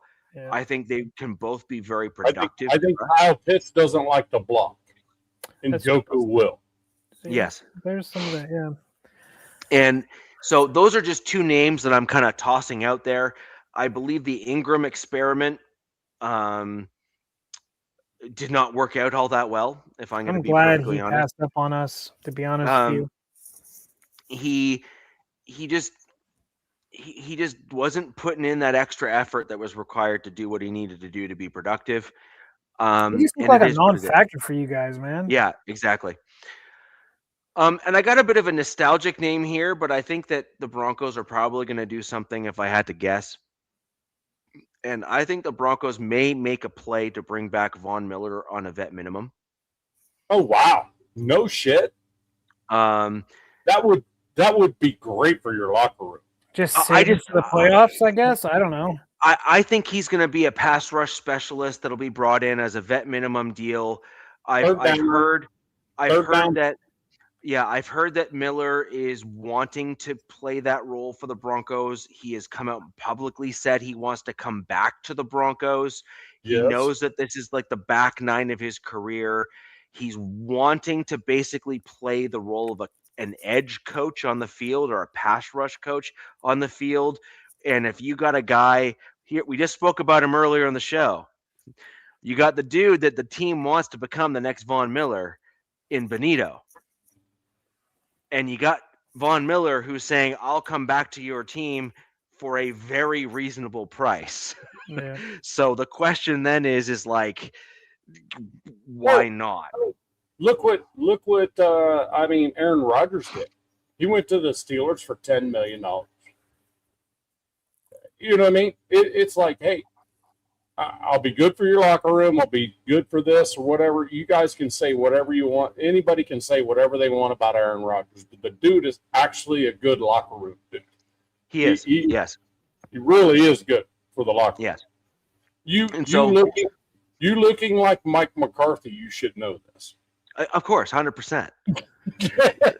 Of course, there's like an ESP connection that I have with McCarthy just due to looks alone. You know what I mean? Exactly. You even look like him on the sideline with your headset on. I'm just saying. Yeah. So, anyways, I just thought those are some interesting names. And by the way, the Von Miller one isn't just like me as a Broncos fan saying let's bring him back. Like there's actual Von Miller has publicly made comments. There's been kind of like team insiders that have publicly made comments. This is looking more possible than not. Like this is definitely something that is a legit option. It's definitely chatter because I've seen it on my feed. Yeah. And then there is another interesting one that I would love to see happen. I just don't think the Broncos will do it just because they hate me. And that is, I want Linderbaum. I want that dude on my team badly at the center position. You and everybody else, bro, get in line. And the reason why I think he would be a reasonable fit for us, unless we go and are targeting one in like the very high draft, like in the first round kind of thing, is we desperately need a center that is more aggressive than Whataburger.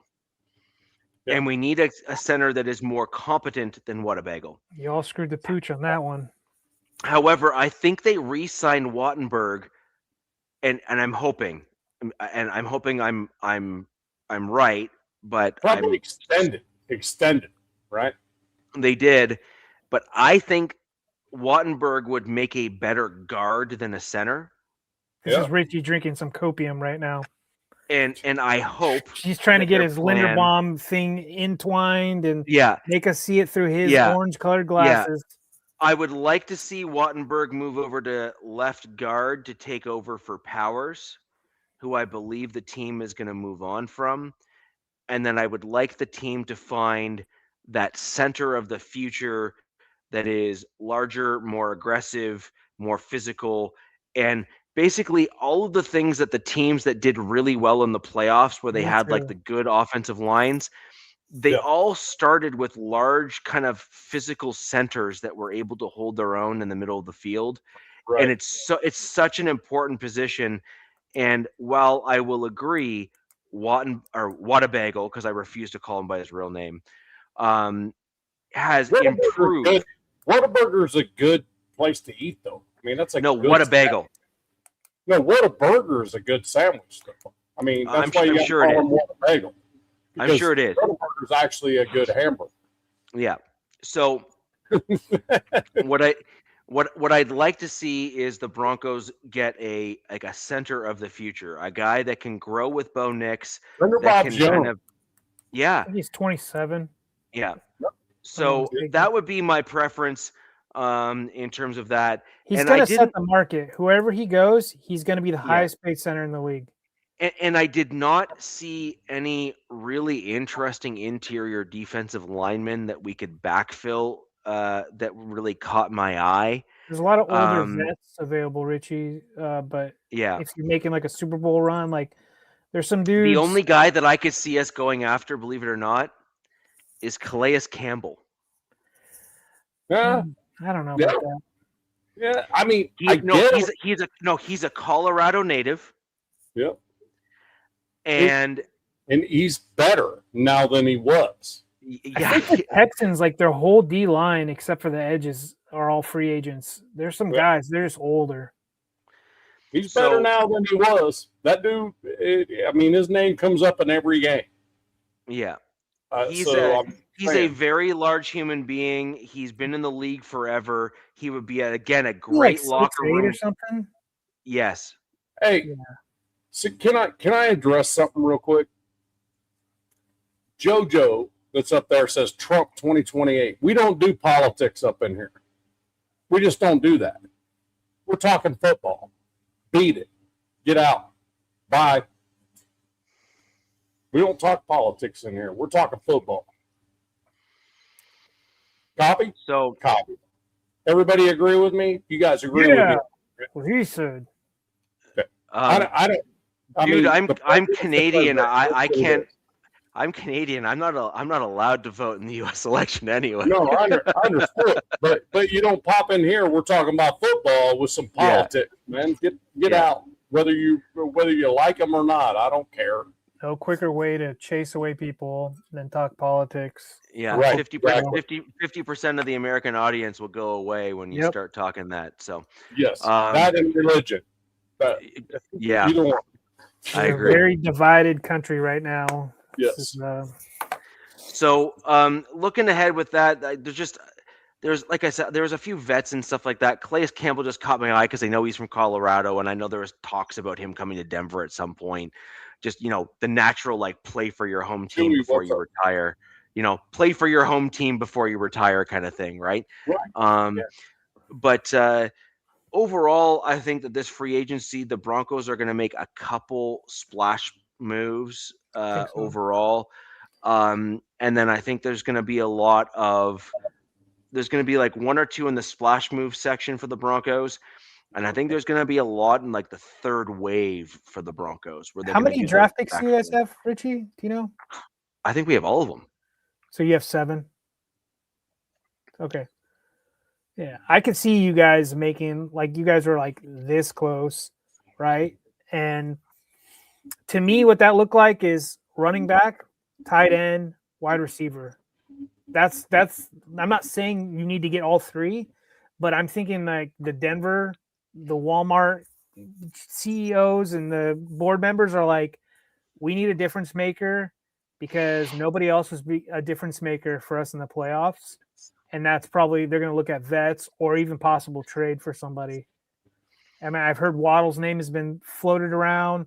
Like I said, it's a good tight end free agency. And then there's some running backs. And maybe he'll throw the bag at one of these top guys out there. And you mentioned Walker and you mentioned Breece Hall, but ETN, man, for some reason, ETN feels like he fits Sean, in my opinion. But that's just me. And then, there's some other pieces here as well. Just if we're looking honestly at what the Broncos offensive line did in the playoffs, especially in the latter part of the season, and also playing against the Chargers defense as well, I think is something to take note of. Is as much as the Broncos offensive line is touted as being this incredible offensive line in the league, and statistically, sure, they did well, actually. I can't even deny it. Stats wise, they did well, generally speaking. But the other thing to keep in mind is you have a quarterback who is quite savvy and elusive and doesn't get sacked very often in Bo Nix. And so the question then becomes, is the offensive line not giving up sack stat, is that a offensive line statistic at this point? Or is that a quarterback stat at that point? And there's been plenty of quarterbacks that have been able to avoid sacks based on their IQ and how they play. And Bo Nix is definitely one of those guys. That's his jam. He does not allow himself to be taken down very often, if at all. That was Drake May until the playoffs as well. Right. And so my whole piece there is, if you are more objective in assessing the Denver Broncos offensive line, we have a few challenges that we need to sort out. We need to start looking at a right tackle because McGlinchey is starting to get beat a little bit from time to time. And we need to start to backfilling some of the guard spots like Ben Powers and Wadabagle, who are getting beaten from time to time in the interior side there. So I'm sorry, it's a fact. You can disagree, but look at the film and look at the tape. Bo Nix is scrambling because he's getting pressured sometimes, not just because he's getting his happy feet. And you need to be honest about that as a Denver Broncos fan. Right. Well, and look, there's football is so crazy and complex, right? Like there's O-line, quarterback, weapons, scheme. There's a ton of factors that are involved. And somebody I think Taino, he brought up PFF. I have a huge gripe against PFF, especially for offensive line play. I'm the same. It's damn near impossible. Just use your effing eyes, right? Richie, you're saying you're using your eyes, and you're like, hey, I don't care what people say. It's not good enough. You know what I mean? And to me, I can agree with that. But I also say that Sean needs to throw his quarterback some bones, and maybe that has to do with a big free agent acquisition. He needs that easy out. He needs that easy thing. And that's what, for my team, that's what Justin needed. He needed that easy out, and he didn't have it all season. Yeah, against his piss poor line. I do everything off SpoTrack. I don't mess with PFF. Well, PFF is good in other aspects. Well, first because it's owned by Chris Collinsworth. Which who one? Dropped it. Chris Collinsworth is the owner of PFF. Please don't tell me that's true. That is true. Oh God, I'm gonna have to look that up a little bit. He is an owner or the owner, or at least he was when it started. And this is the dude that dropped the only chance the Bengals ever had to win a Super Bowl. He dropped a wide open pass, and this dude. And when you hear him in commentating, he's just wrong all the time.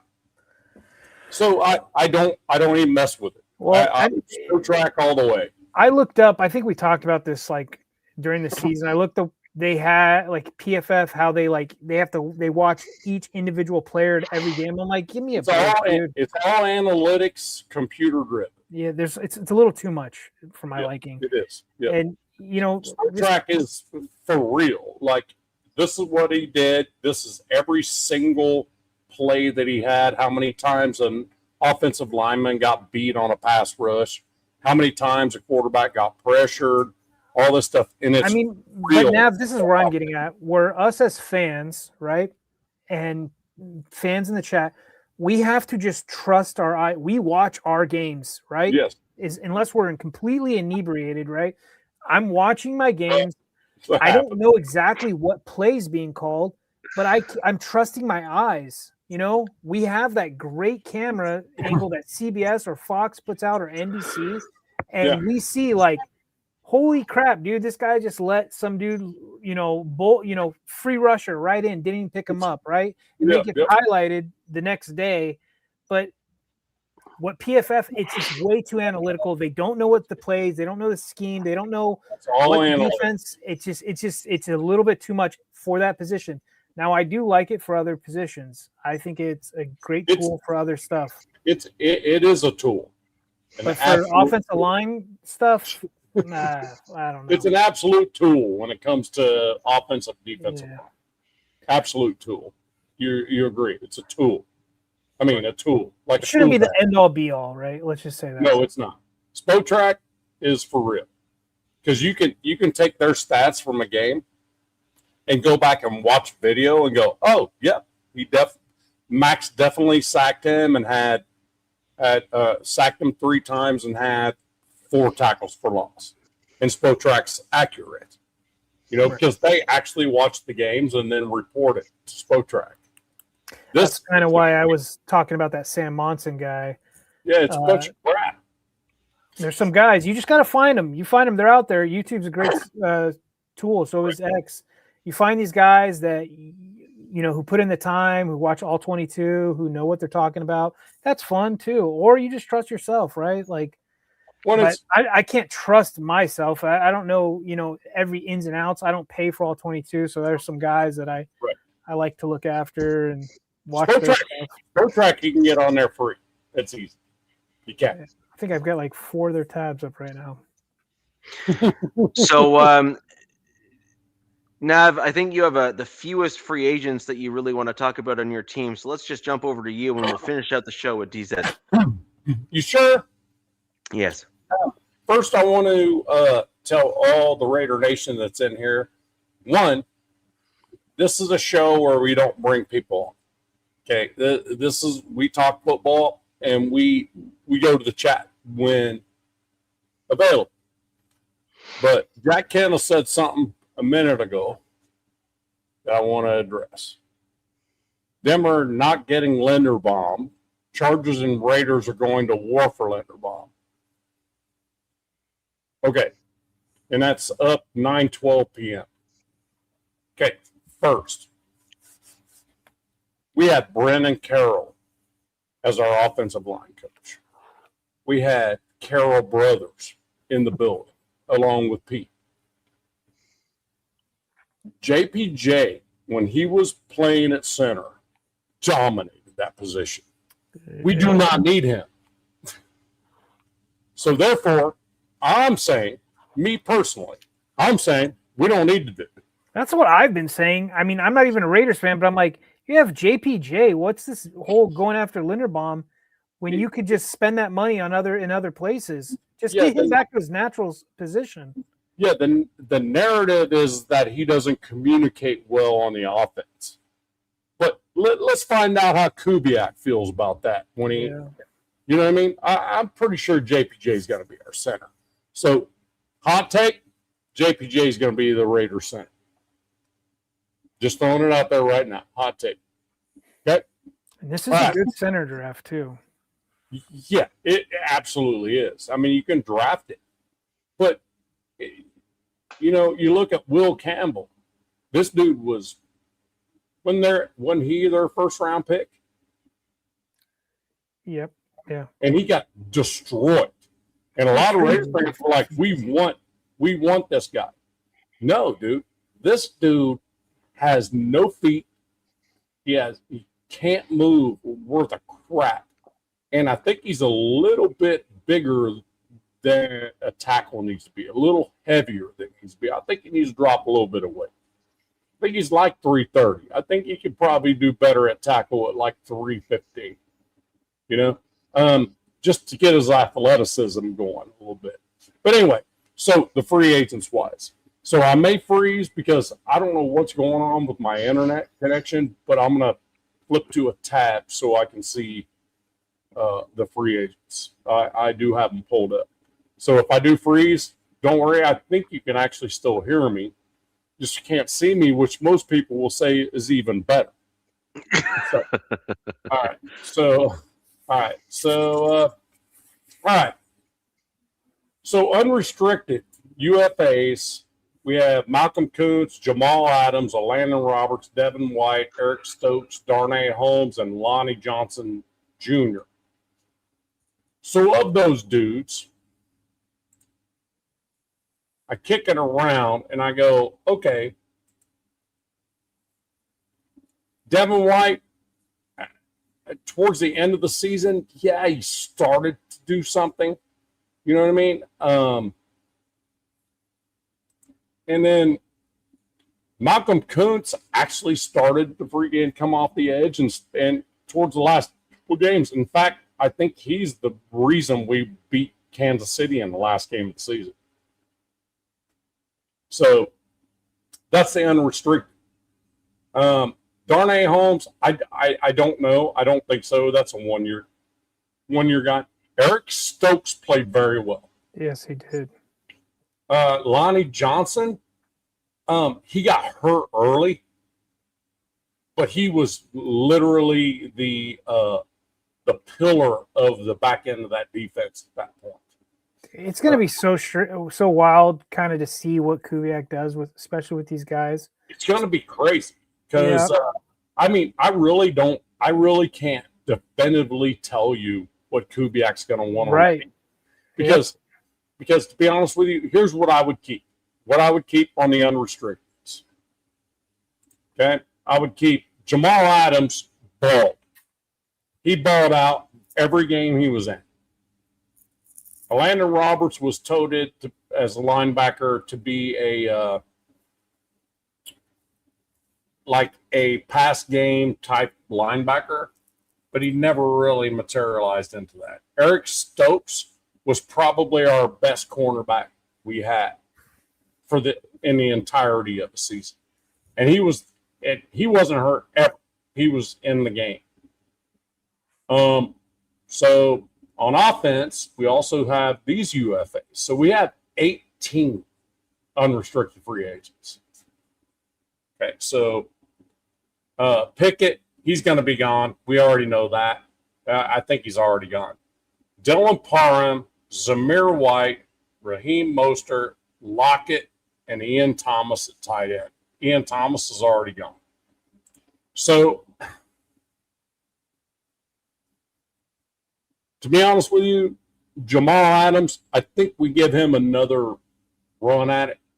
And I think we actually make him a true linebacker instead of like just being a troll out in the freaking strong safety world. So he was like a box safety, but you think he would just prefer him as a linebacker? He was designated as linebacker, but he was all over the place. And I think Patrick Graham, good. I'm glad he's with the Steelers, dude. Our defensive scheme changed every. I'll tell you this, Nav. Kubiak, watch what Mike McDonald did. You know, I think it's what they have in Baltimore, what they have in LA, and what they had in Seattle. They got that jack of all trades safety. What's the kid's name in Seattle? Amani Johnson, yeah. Yeah. Who is like a better Kyle Hamilton, essentially. Mm-hmm. And then Kyle Hamilton, and then there's Derwin James. They have these guys so I bet you Kubiak's like, all right, I like that style of defense. So yes, if I'm going to put, if I'm a betting man, I'm going to bet that he's going to try to go with that type of scheme defense. Well, he's gonna hope for getting a defensive coordinator that wants that kind of scheme. Right. So I would assume that he's going to want the defense to be stout so that as an offensive play caller, he can kick field goals and feel good about that they're not going to get run down the field the very next drive. Right. Just like he did in the Super Bowl. So I assume that. So also on special teams, we have a couple unrestricted free agents. Daniel Carlson, that dude was an absolute complete failure last year. Yeah, which was weird to see, man. He was so stellar. I'm like, what is wrong with this guy? So I will tell you this. 7th round pick will be a kicker if this dude doesn't get squared away. I mean, you can sign unlimited free agents as well, so I bet you they'll probably bring in a bunch of kickers. Yeah, get anybody. There's a lot of free agent kickers too. I've been this last week I've been going through Sport Track of every team's free agency. I think a lot of these like top kickers are all up for contracts. So if they want to bring in a really good guy or competition for Carlson, there's great opportunities this offseason. The one thing that is common to the NFL, that's common to being in a league, right? Like for us to be in a league, right?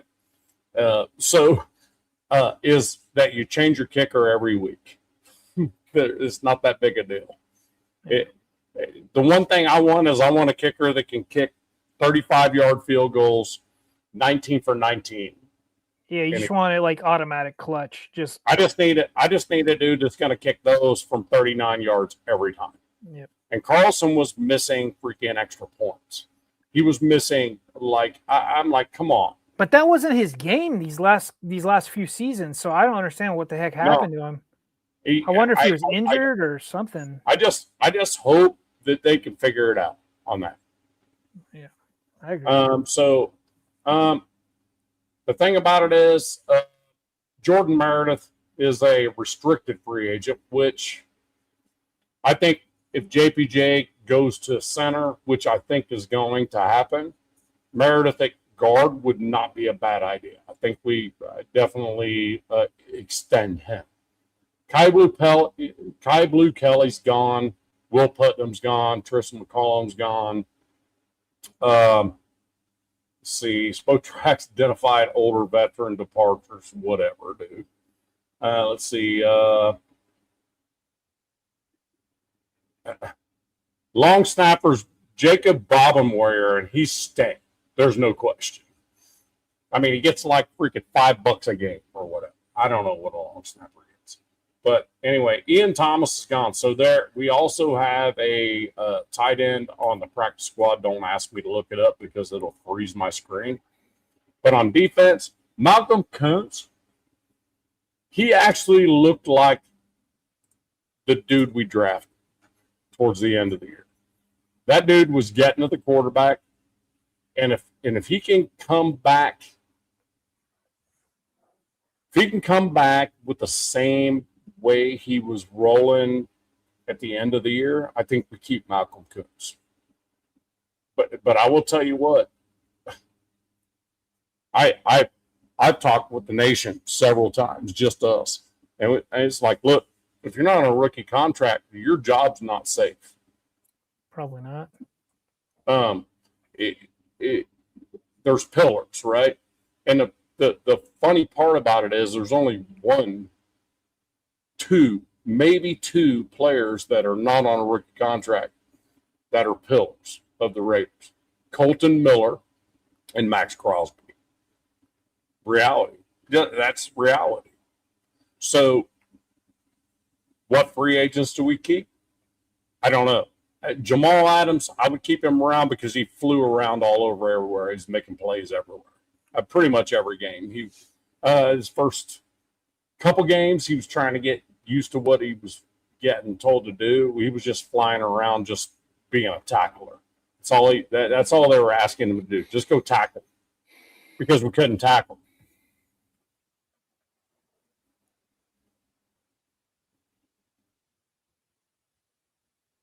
Yep. Well, that's up to you, Zigzag. You should get your Zigzag, roll you a doobie, and forget about the NFL. That's my thought. I've been a Raider fan since I was born. I've been an NFL fan since I was born. None of this crap is going to keep me from being a fan of the NFL. That's all. I mean, it's just that simple. At the end, at March 11th, we're going to have one quarterback sitting in the room. I think if he's talking about what he's talking about, I think Jay-Z is in charge of Super Bowl shows. Mm-hmm. FYI, Zigzag. Jay-Z is the one who books and does the Super Bowls for the NFL. So that tells you what you need to know. Well, all I'm saying is I don't care about the halftime shows. Yeah, I shut that off.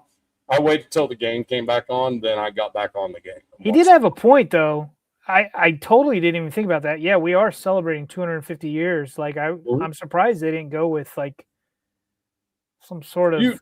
You would have thought, and me and my wife talked about that. She goes, I totally forgot about that. Damn. I'm a little disappointed there wasn't Apollo Creed up there with his freaking USA boxing stuff going. You know what I mean? Like Apollo Creed would have been. You know what I mean? Something like that. I'll tell you what, college games kill it with their marching bands. Like, I think that's probably the best halftime that for me personally. Everybody's got their own flavor, but I love watching some of these marching bands. You know, when they do their movements, and it is probably the most impressive thing. Sometimes better than the game. It's as close to military coordination you'll ever see. It's really cool. Really cool. I mean, it literally is military coordination. It's formations. You know what I mean? It's way cool. And I'm with you. Me and the wife even talked about it. Why isn't this halftime show all about 250 years as an American? Totally. Yeah, that totally slipped my mind, man. Good. I mean, I guess thanks Zigzag for bringing that up, because I totally forgot about that. No, I agree with you. But the thing about it is, if you're not going to watch the NFL, cool, I'm with you. But the thing about it is, don't let that crap, the commercial side of things, change your mind about how passionate you are about your team. Don't do that. It's a business. He brings up some points. I mean, we can get in this in other shows. We're getting kind of late, but like he brings up points. Like, one thing I'm not stoked on is international games, and they keep gem in that down our throats. Oh, there's more of them. Now we're going to another country, are we not? Yeah, it looks like Australia. It's going to Italy next year. Right? Yeah, and then one of my players was just doing like some like what do you call it, like ambassador stuff in Greece. So there's going to be a game in Greece coming up, and who knows when that is. But yeah, I really honestly feel like the world could give a shit less about the NFL, but we keep shoving it down everybody's throats. Yeah, and it's just they just want that almighty dollar. You know what I mean? Yeah. So, to finish off what I was talking about, yet another segue. Because we got into something else. I'm sorry, Richie. That's what we do. Jamal Adams, I would not hate keeping. And if we don't, we don't. That's cool. But Eric Stokes has earned his spot as a cornerback. Not cornerback one, but he's earned being a cornerback for the Raiders, I think. You need a room of those, man. You need a bunch of them. Yeah, Darnay Holmes, yeah, whatever. He's still not quite gotten there. Kenny Pickett, he's gone. We already know that. Dylan Parham is another one. It's really kind of going to depend on Colton Miller, really, on this dude. So it's whether Colton Miller is fully healthy or not as our left tackle. Dylan Parham will make a huge difference if we don't draft a tackle. I firmly believe Parham can go out there if needed. Raheem Mostert, he's a little bit older of a running back, but he is a bruiser, which is good to have in front of Genty. And Tyler Lockett comes from Seattle, which I can see him actually being retained because of Kubiak. I can see that. That's a good point. But I can see that happening. But the reality of it is, I want to. If I keep the unrestricted free agents, Kuntz, Adams, Stokes. That's it. So that's where I'm at on that. Then we can move forward. And I think DZ, now it's on you for free agents. It's not easy. Yeah. I think the Raiders are still, like we said, are in their infancy, so we got to see how this staff fills out before we can get a better idea of which direction they're going to go. Exactly. Yeah. Now, so the Chargers are kind of a little farther along in their coaching because we did change offensive scheme-wise by bringing in Mike McDaniel. They did hire since the last show, looks like 5 more coaches. 2 on the defensive side and 3 on the offensive side. And I don't blame Mike McDaniel trying to get rid of, any of that Greg Roman staff. Looks like Max. So none of these are like confirmed by the team, but they're confirmed by a guy named Matt Zenitz, who is a reporter for CBS. He's the one that's been breaking all these, which is really cool. But on the defensive side, it looks like they're getting this guy named Jimmy Thompson. He was the Vanderbilt Nichols coach. Looks like he's going to be a defensive back coach with us. He's been getting a lot of DC college interest lately, so it looks like he wants to jump into the NFL. So it'll be kind of neat to see what he does. And then Julian, I don't know how to say his last name, Campini. He is going to be one of our assistant defensive line coaches. He was Rutgers outside linebacker coach. So, and I like this because this helps the staff kind of get a better look at some of these players that are upcoming in the draft. When they're going with these young guys, they've kind of got like, okay, who do you got? Because for other fans outside Chargers, we only have 5 picks. So they're really going to have to find some gems in UDFA and free agency this year. And then on the offensive side, Max McCaffrey, Christian McCaffrey's brother, who was a wide receiver, believe it or not, but he looks like he's going to come over here and become a running backs coach for the Chargers. He worked in Miami for the last 3 seasons. He's a young up-and-comer. Obviously, Bill McCaffrey? No, his son, Max. Oh, Max. Yeah, the least talented probably of the bunch, but Ed McCaffrey's son. Ed McCaffrey's yes, son. Sorry, Ed McCaffrey's son. Yes. Yeah, Ed. Okay. And then this one that came out of left field that had the fan base kind of going like, what the WTF? Adam Gase. No shit. That Adam Gase. The guy who rode off the coattails of Peyton Manning in Denver. Yeah. And then just completely crapped the bed in New York. He is after go ahead, Rich.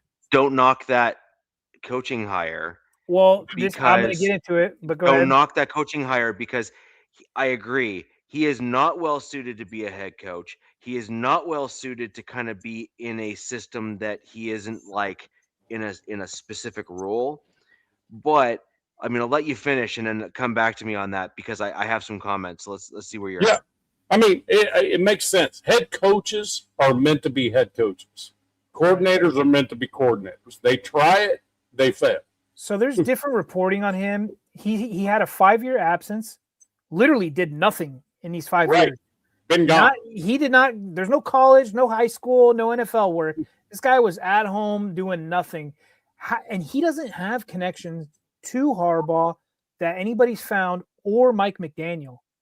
People are like, okay, so who connected who and how did this happen? Mm-hmm. Anyways, now I'm either seeing he's going to be an assistant in the passing game or he's going to be the passing game coordinator. There's 2 different reportings. We don't know yet. And then one more coach. This one I'm kind of the most excited about is this guy that I didn't know anything about him until I found him, is Chandler Henley. He's been with the McDaniel for 4 seasons. He was their run game specialist, and he is all about the wide zone style and scheme. He was an assistant quarterback coach, so it looks like he's going to be the run game dude. And I've seen some clips of his and how he wants to do some stuff, and I'm actually pretty excited about him because I guess he's been in the coaching world, which I am not. He's been kind of like a hot name. And then, so that's, 5 coaches. They're still rounding out the staff. I don't know if that fills it, but we'll see. It's always neat to get some new ideas and some new faces into the organization. Which free agents you want to keep or get rid of? Okay, so number one, they did it. They did the fan base a favor. Was Tier Tart. They made a mistake a couple seasons ago by letting Puna, letting him slip out and go to the Rams. Tier Tart has played exceptionally well. They re-signed him, as soon as the season ended. And, he's a 6'2", 315, dirty work kind of guy, not a pass rushing specialist, but just a dude that clogs up, make sure you're not running by him. And he's 28, and they signed him to a 3-year, $37.5 million deal. Everything I've looked up, people say they like that. So he was one of my top 3. And then I'm going to go for my number 1 is Odafe Owe. They've got to figure out a way to keep him in LA. And there's a lot of rumors with him that he could go back to Baltimore and chase Minter, because Minter is who unlocked him. Now, he was a first-round pick in 2021 for the Ravens. And this season, he, I think it was through 5 games or whatever, had 0 sacks. The Chargers traded a 5th-round pick for him, so pretty high capital. And he came over and had 7.5 sacks and then 3 sacks in the playoffs. So this guy, just turned it up. He flipped his script when he came to LA under Minter. 6'5", He floats between 250, 265. He's 27, so he's right at the, the height of his career. He played every game, but he's going to cost some money. I think they're saying like anywhere from 18 to 20 mil a season, but that's a guy I'd like to stick around and pair. Now, this style of defense that Minter brought over that they are going to still run with O'Leary, you need 3 edge rushers. And so to get another young guy with Thule, Odafe would be that guy. And now if you go with the third guy, it's Khalil Mack, and it's tied with a bunch of other guys. So Khalil spent 4 years with the Raiders, 4 years with Chicago, 4 years with the Chargers. Nobody knows if he's retiring next season or is he going to play another year? Are they going to convince him to come back? Because they've been bringing him back on these like 1 year, $18 million deals. I'd love him to come back. And if he doesn't, it's not the end all be all. There's the draft. And then you've got, not in any particular order, Zion Johnson, our left guard. Played really well this season, believe it or not. He's a free agent. He's a first-round guard. Kimani Vidal, who I think is going to be a plus in this scheme. He had to step up in a big way, especially when what's his name went down? Najee Harris. Najee Harris, you guys all remember, blew one of his eyes out and then blew his Achilles out. I feel terrible for the guy because he was hitting his stride this season, and then just someone pulled the rug out from underneath him. And then there's a couple other guys, some older guys. Tony Jefferson, I'd love to have back. He's found the fountain of youth somehow. I have no clue. The guy's like, let me see how old he is. I think Tony's 34, man. And he's been playing like he is 25. I'd love to bring him back. And you got Denzel Perryman, Raider fans know who he is, and then Delshon Phillips. The Chargers have 25 free agents, and 20 of those are unrestricted free agents. And a lot of those guys on the offensive side, I could see gone. I don't think they're bringing back, a lot of these guys because McDaniels is going to want to switch it up. They're going to be running different types of schemes. There's guys who really weren't that good this year at all, especially on the offensive side. But, we've got our long snapper who's going to be 37 years old. And then I looked up spring earlier, chicken. Yeah, right. He's really good, but he got hurt. He got hurt this season. To me, he's a youngster. Something weird happened to him this season, and he was missing for a large portion. So he might be gone. They might be like, yeah, man, we can't have you pulling some sort of. I think he had like an abductor surgery. I have no clue. Oh, abductor's bad. Yeah, but sucks. I mean, as a long snapper, like you really don't have many excuses, right? Yeah, but damn, an abductor, it's like from like hiking to standing up has got to be bad. Yeah, I think he made like a bad tackle or something in the beginning of the season, and then he was just gone. That's good. You gotta love your long snapper making good tackles. That's yeah, but it's going to be interesting to see. Just like with everybody else's teams, it's going to be interesting to see which direction they go, and try to bring back. They did say they talked about like, hey, we want to bring back our guys, especially on the defensive side of the ball, and they want to keep that Minter style of defense with Chris O'Leary. He's going to put his little flavor on it. They want to put that on there. And then on the offensive side, everything I'm hearing from the beat writers that follow the team, that have inside knowledge, is that supposedly, fingers crossed, they're going all in on the offensive side of the ball, offensive line side. Now, whether that means that's free agency or the draft, who knows? and they're going to probably need some more weapons. Maybe they bring some over from Miami. I'm not sure. But, I left the one big guy out, and I know we need to wrap this up, is Keenan Allen. Keenan Allen says he would like to come back, but look, do it. This is where I'm going to say is I think Keenan – if he comes back on the cheap, sure. But I'm at the point where I think Keenan is taking away some development from some other guys that we need to step up. Ladd had a really bad year, and that just so happened to be that Keenan was there kind of taking his role away. We have Trey Harris, who's an up-and-comer in the wide receiver role. This team's going to need another young or going to need another tight end. So it looks like Richie, he wants a tight end. I think the Chargers are going to look for another tight end. They're going to probably get rid of Will Dissly.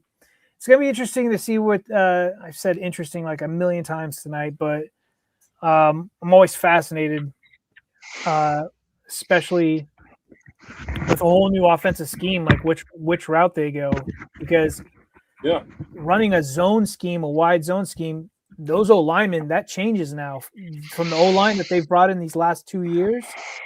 That changes up quite a bit because now you need O linemen who are going to be running screens.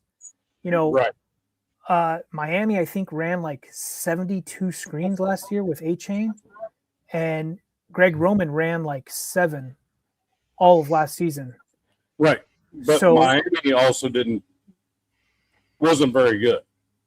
No. No. Pretty much all they had. Yeah. A-Chain was a stud, but yeah.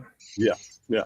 But I mean, before we wrap it up, I know, Richie, I know you're about ready to wrap it up, but Dan Kraken put a comment up here, if you don't mind. Who you mean? You mean Kubiak didn't show up for the parade in Seattle? I found that very rude. He made it very clear he was going back to Seattle for the parade. He made it very clear in his introductory press conference that he was going to go back for the parade. So I'm not sure what you're saying, but I will ask you this. I lived in Washington for 21 years. Okay. Long before the Seahawks even sniffed a Super Bowl. And I'm going to ask you this. How long you been a Seahawk fan? Because I'm going to tell you what, didn't see any Seahawk jerseys until the run to the very first Super Bowl that they ever even sniffed. So I have a little bit of a problem with what you're saying here. If you're talking about Kubiak made it very clear in his press conference that he was leaving the Raiders building after the press conference and was going back to be at the parade.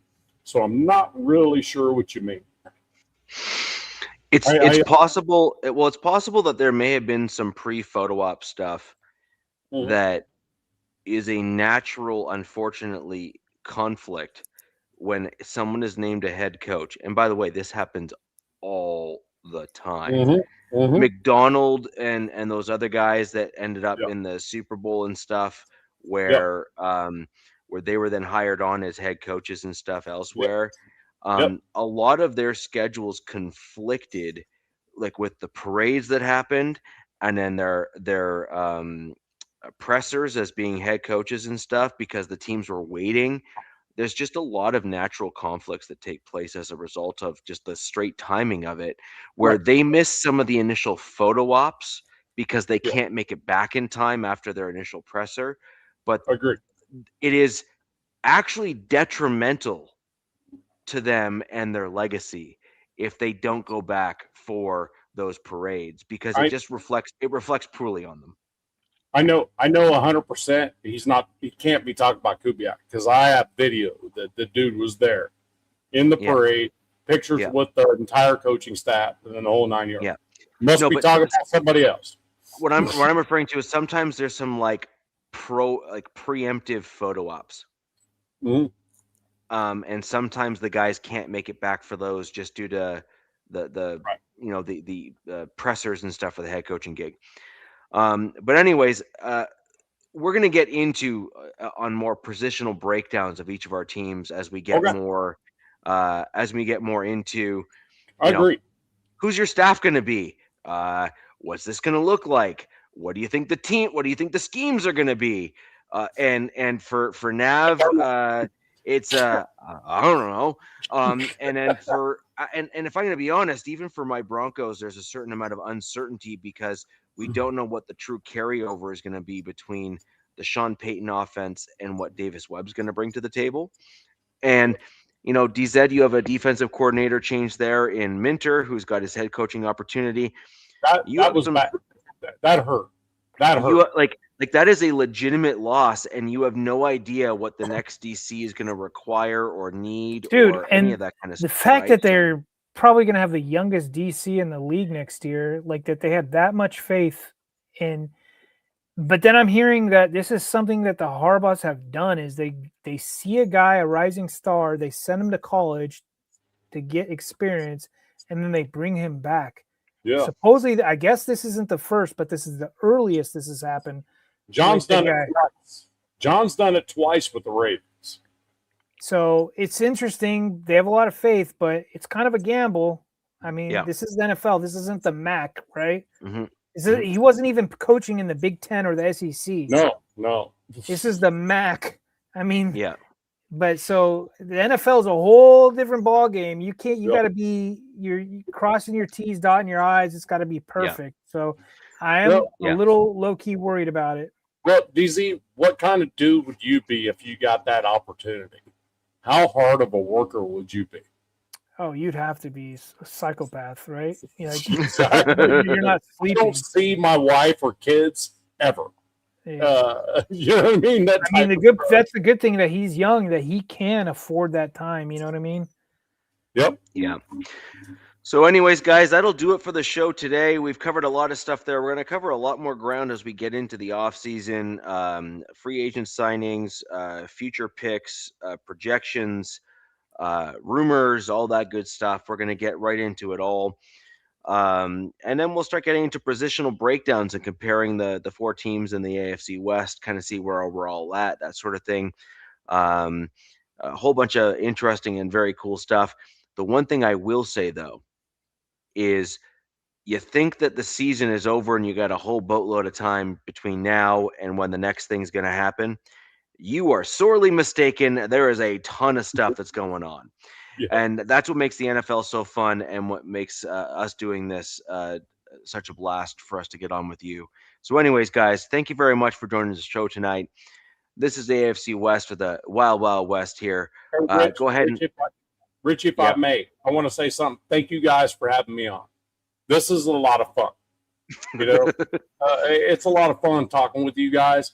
We're not like nipping each other's necks and stuff. We're just talking about what our teams are doing.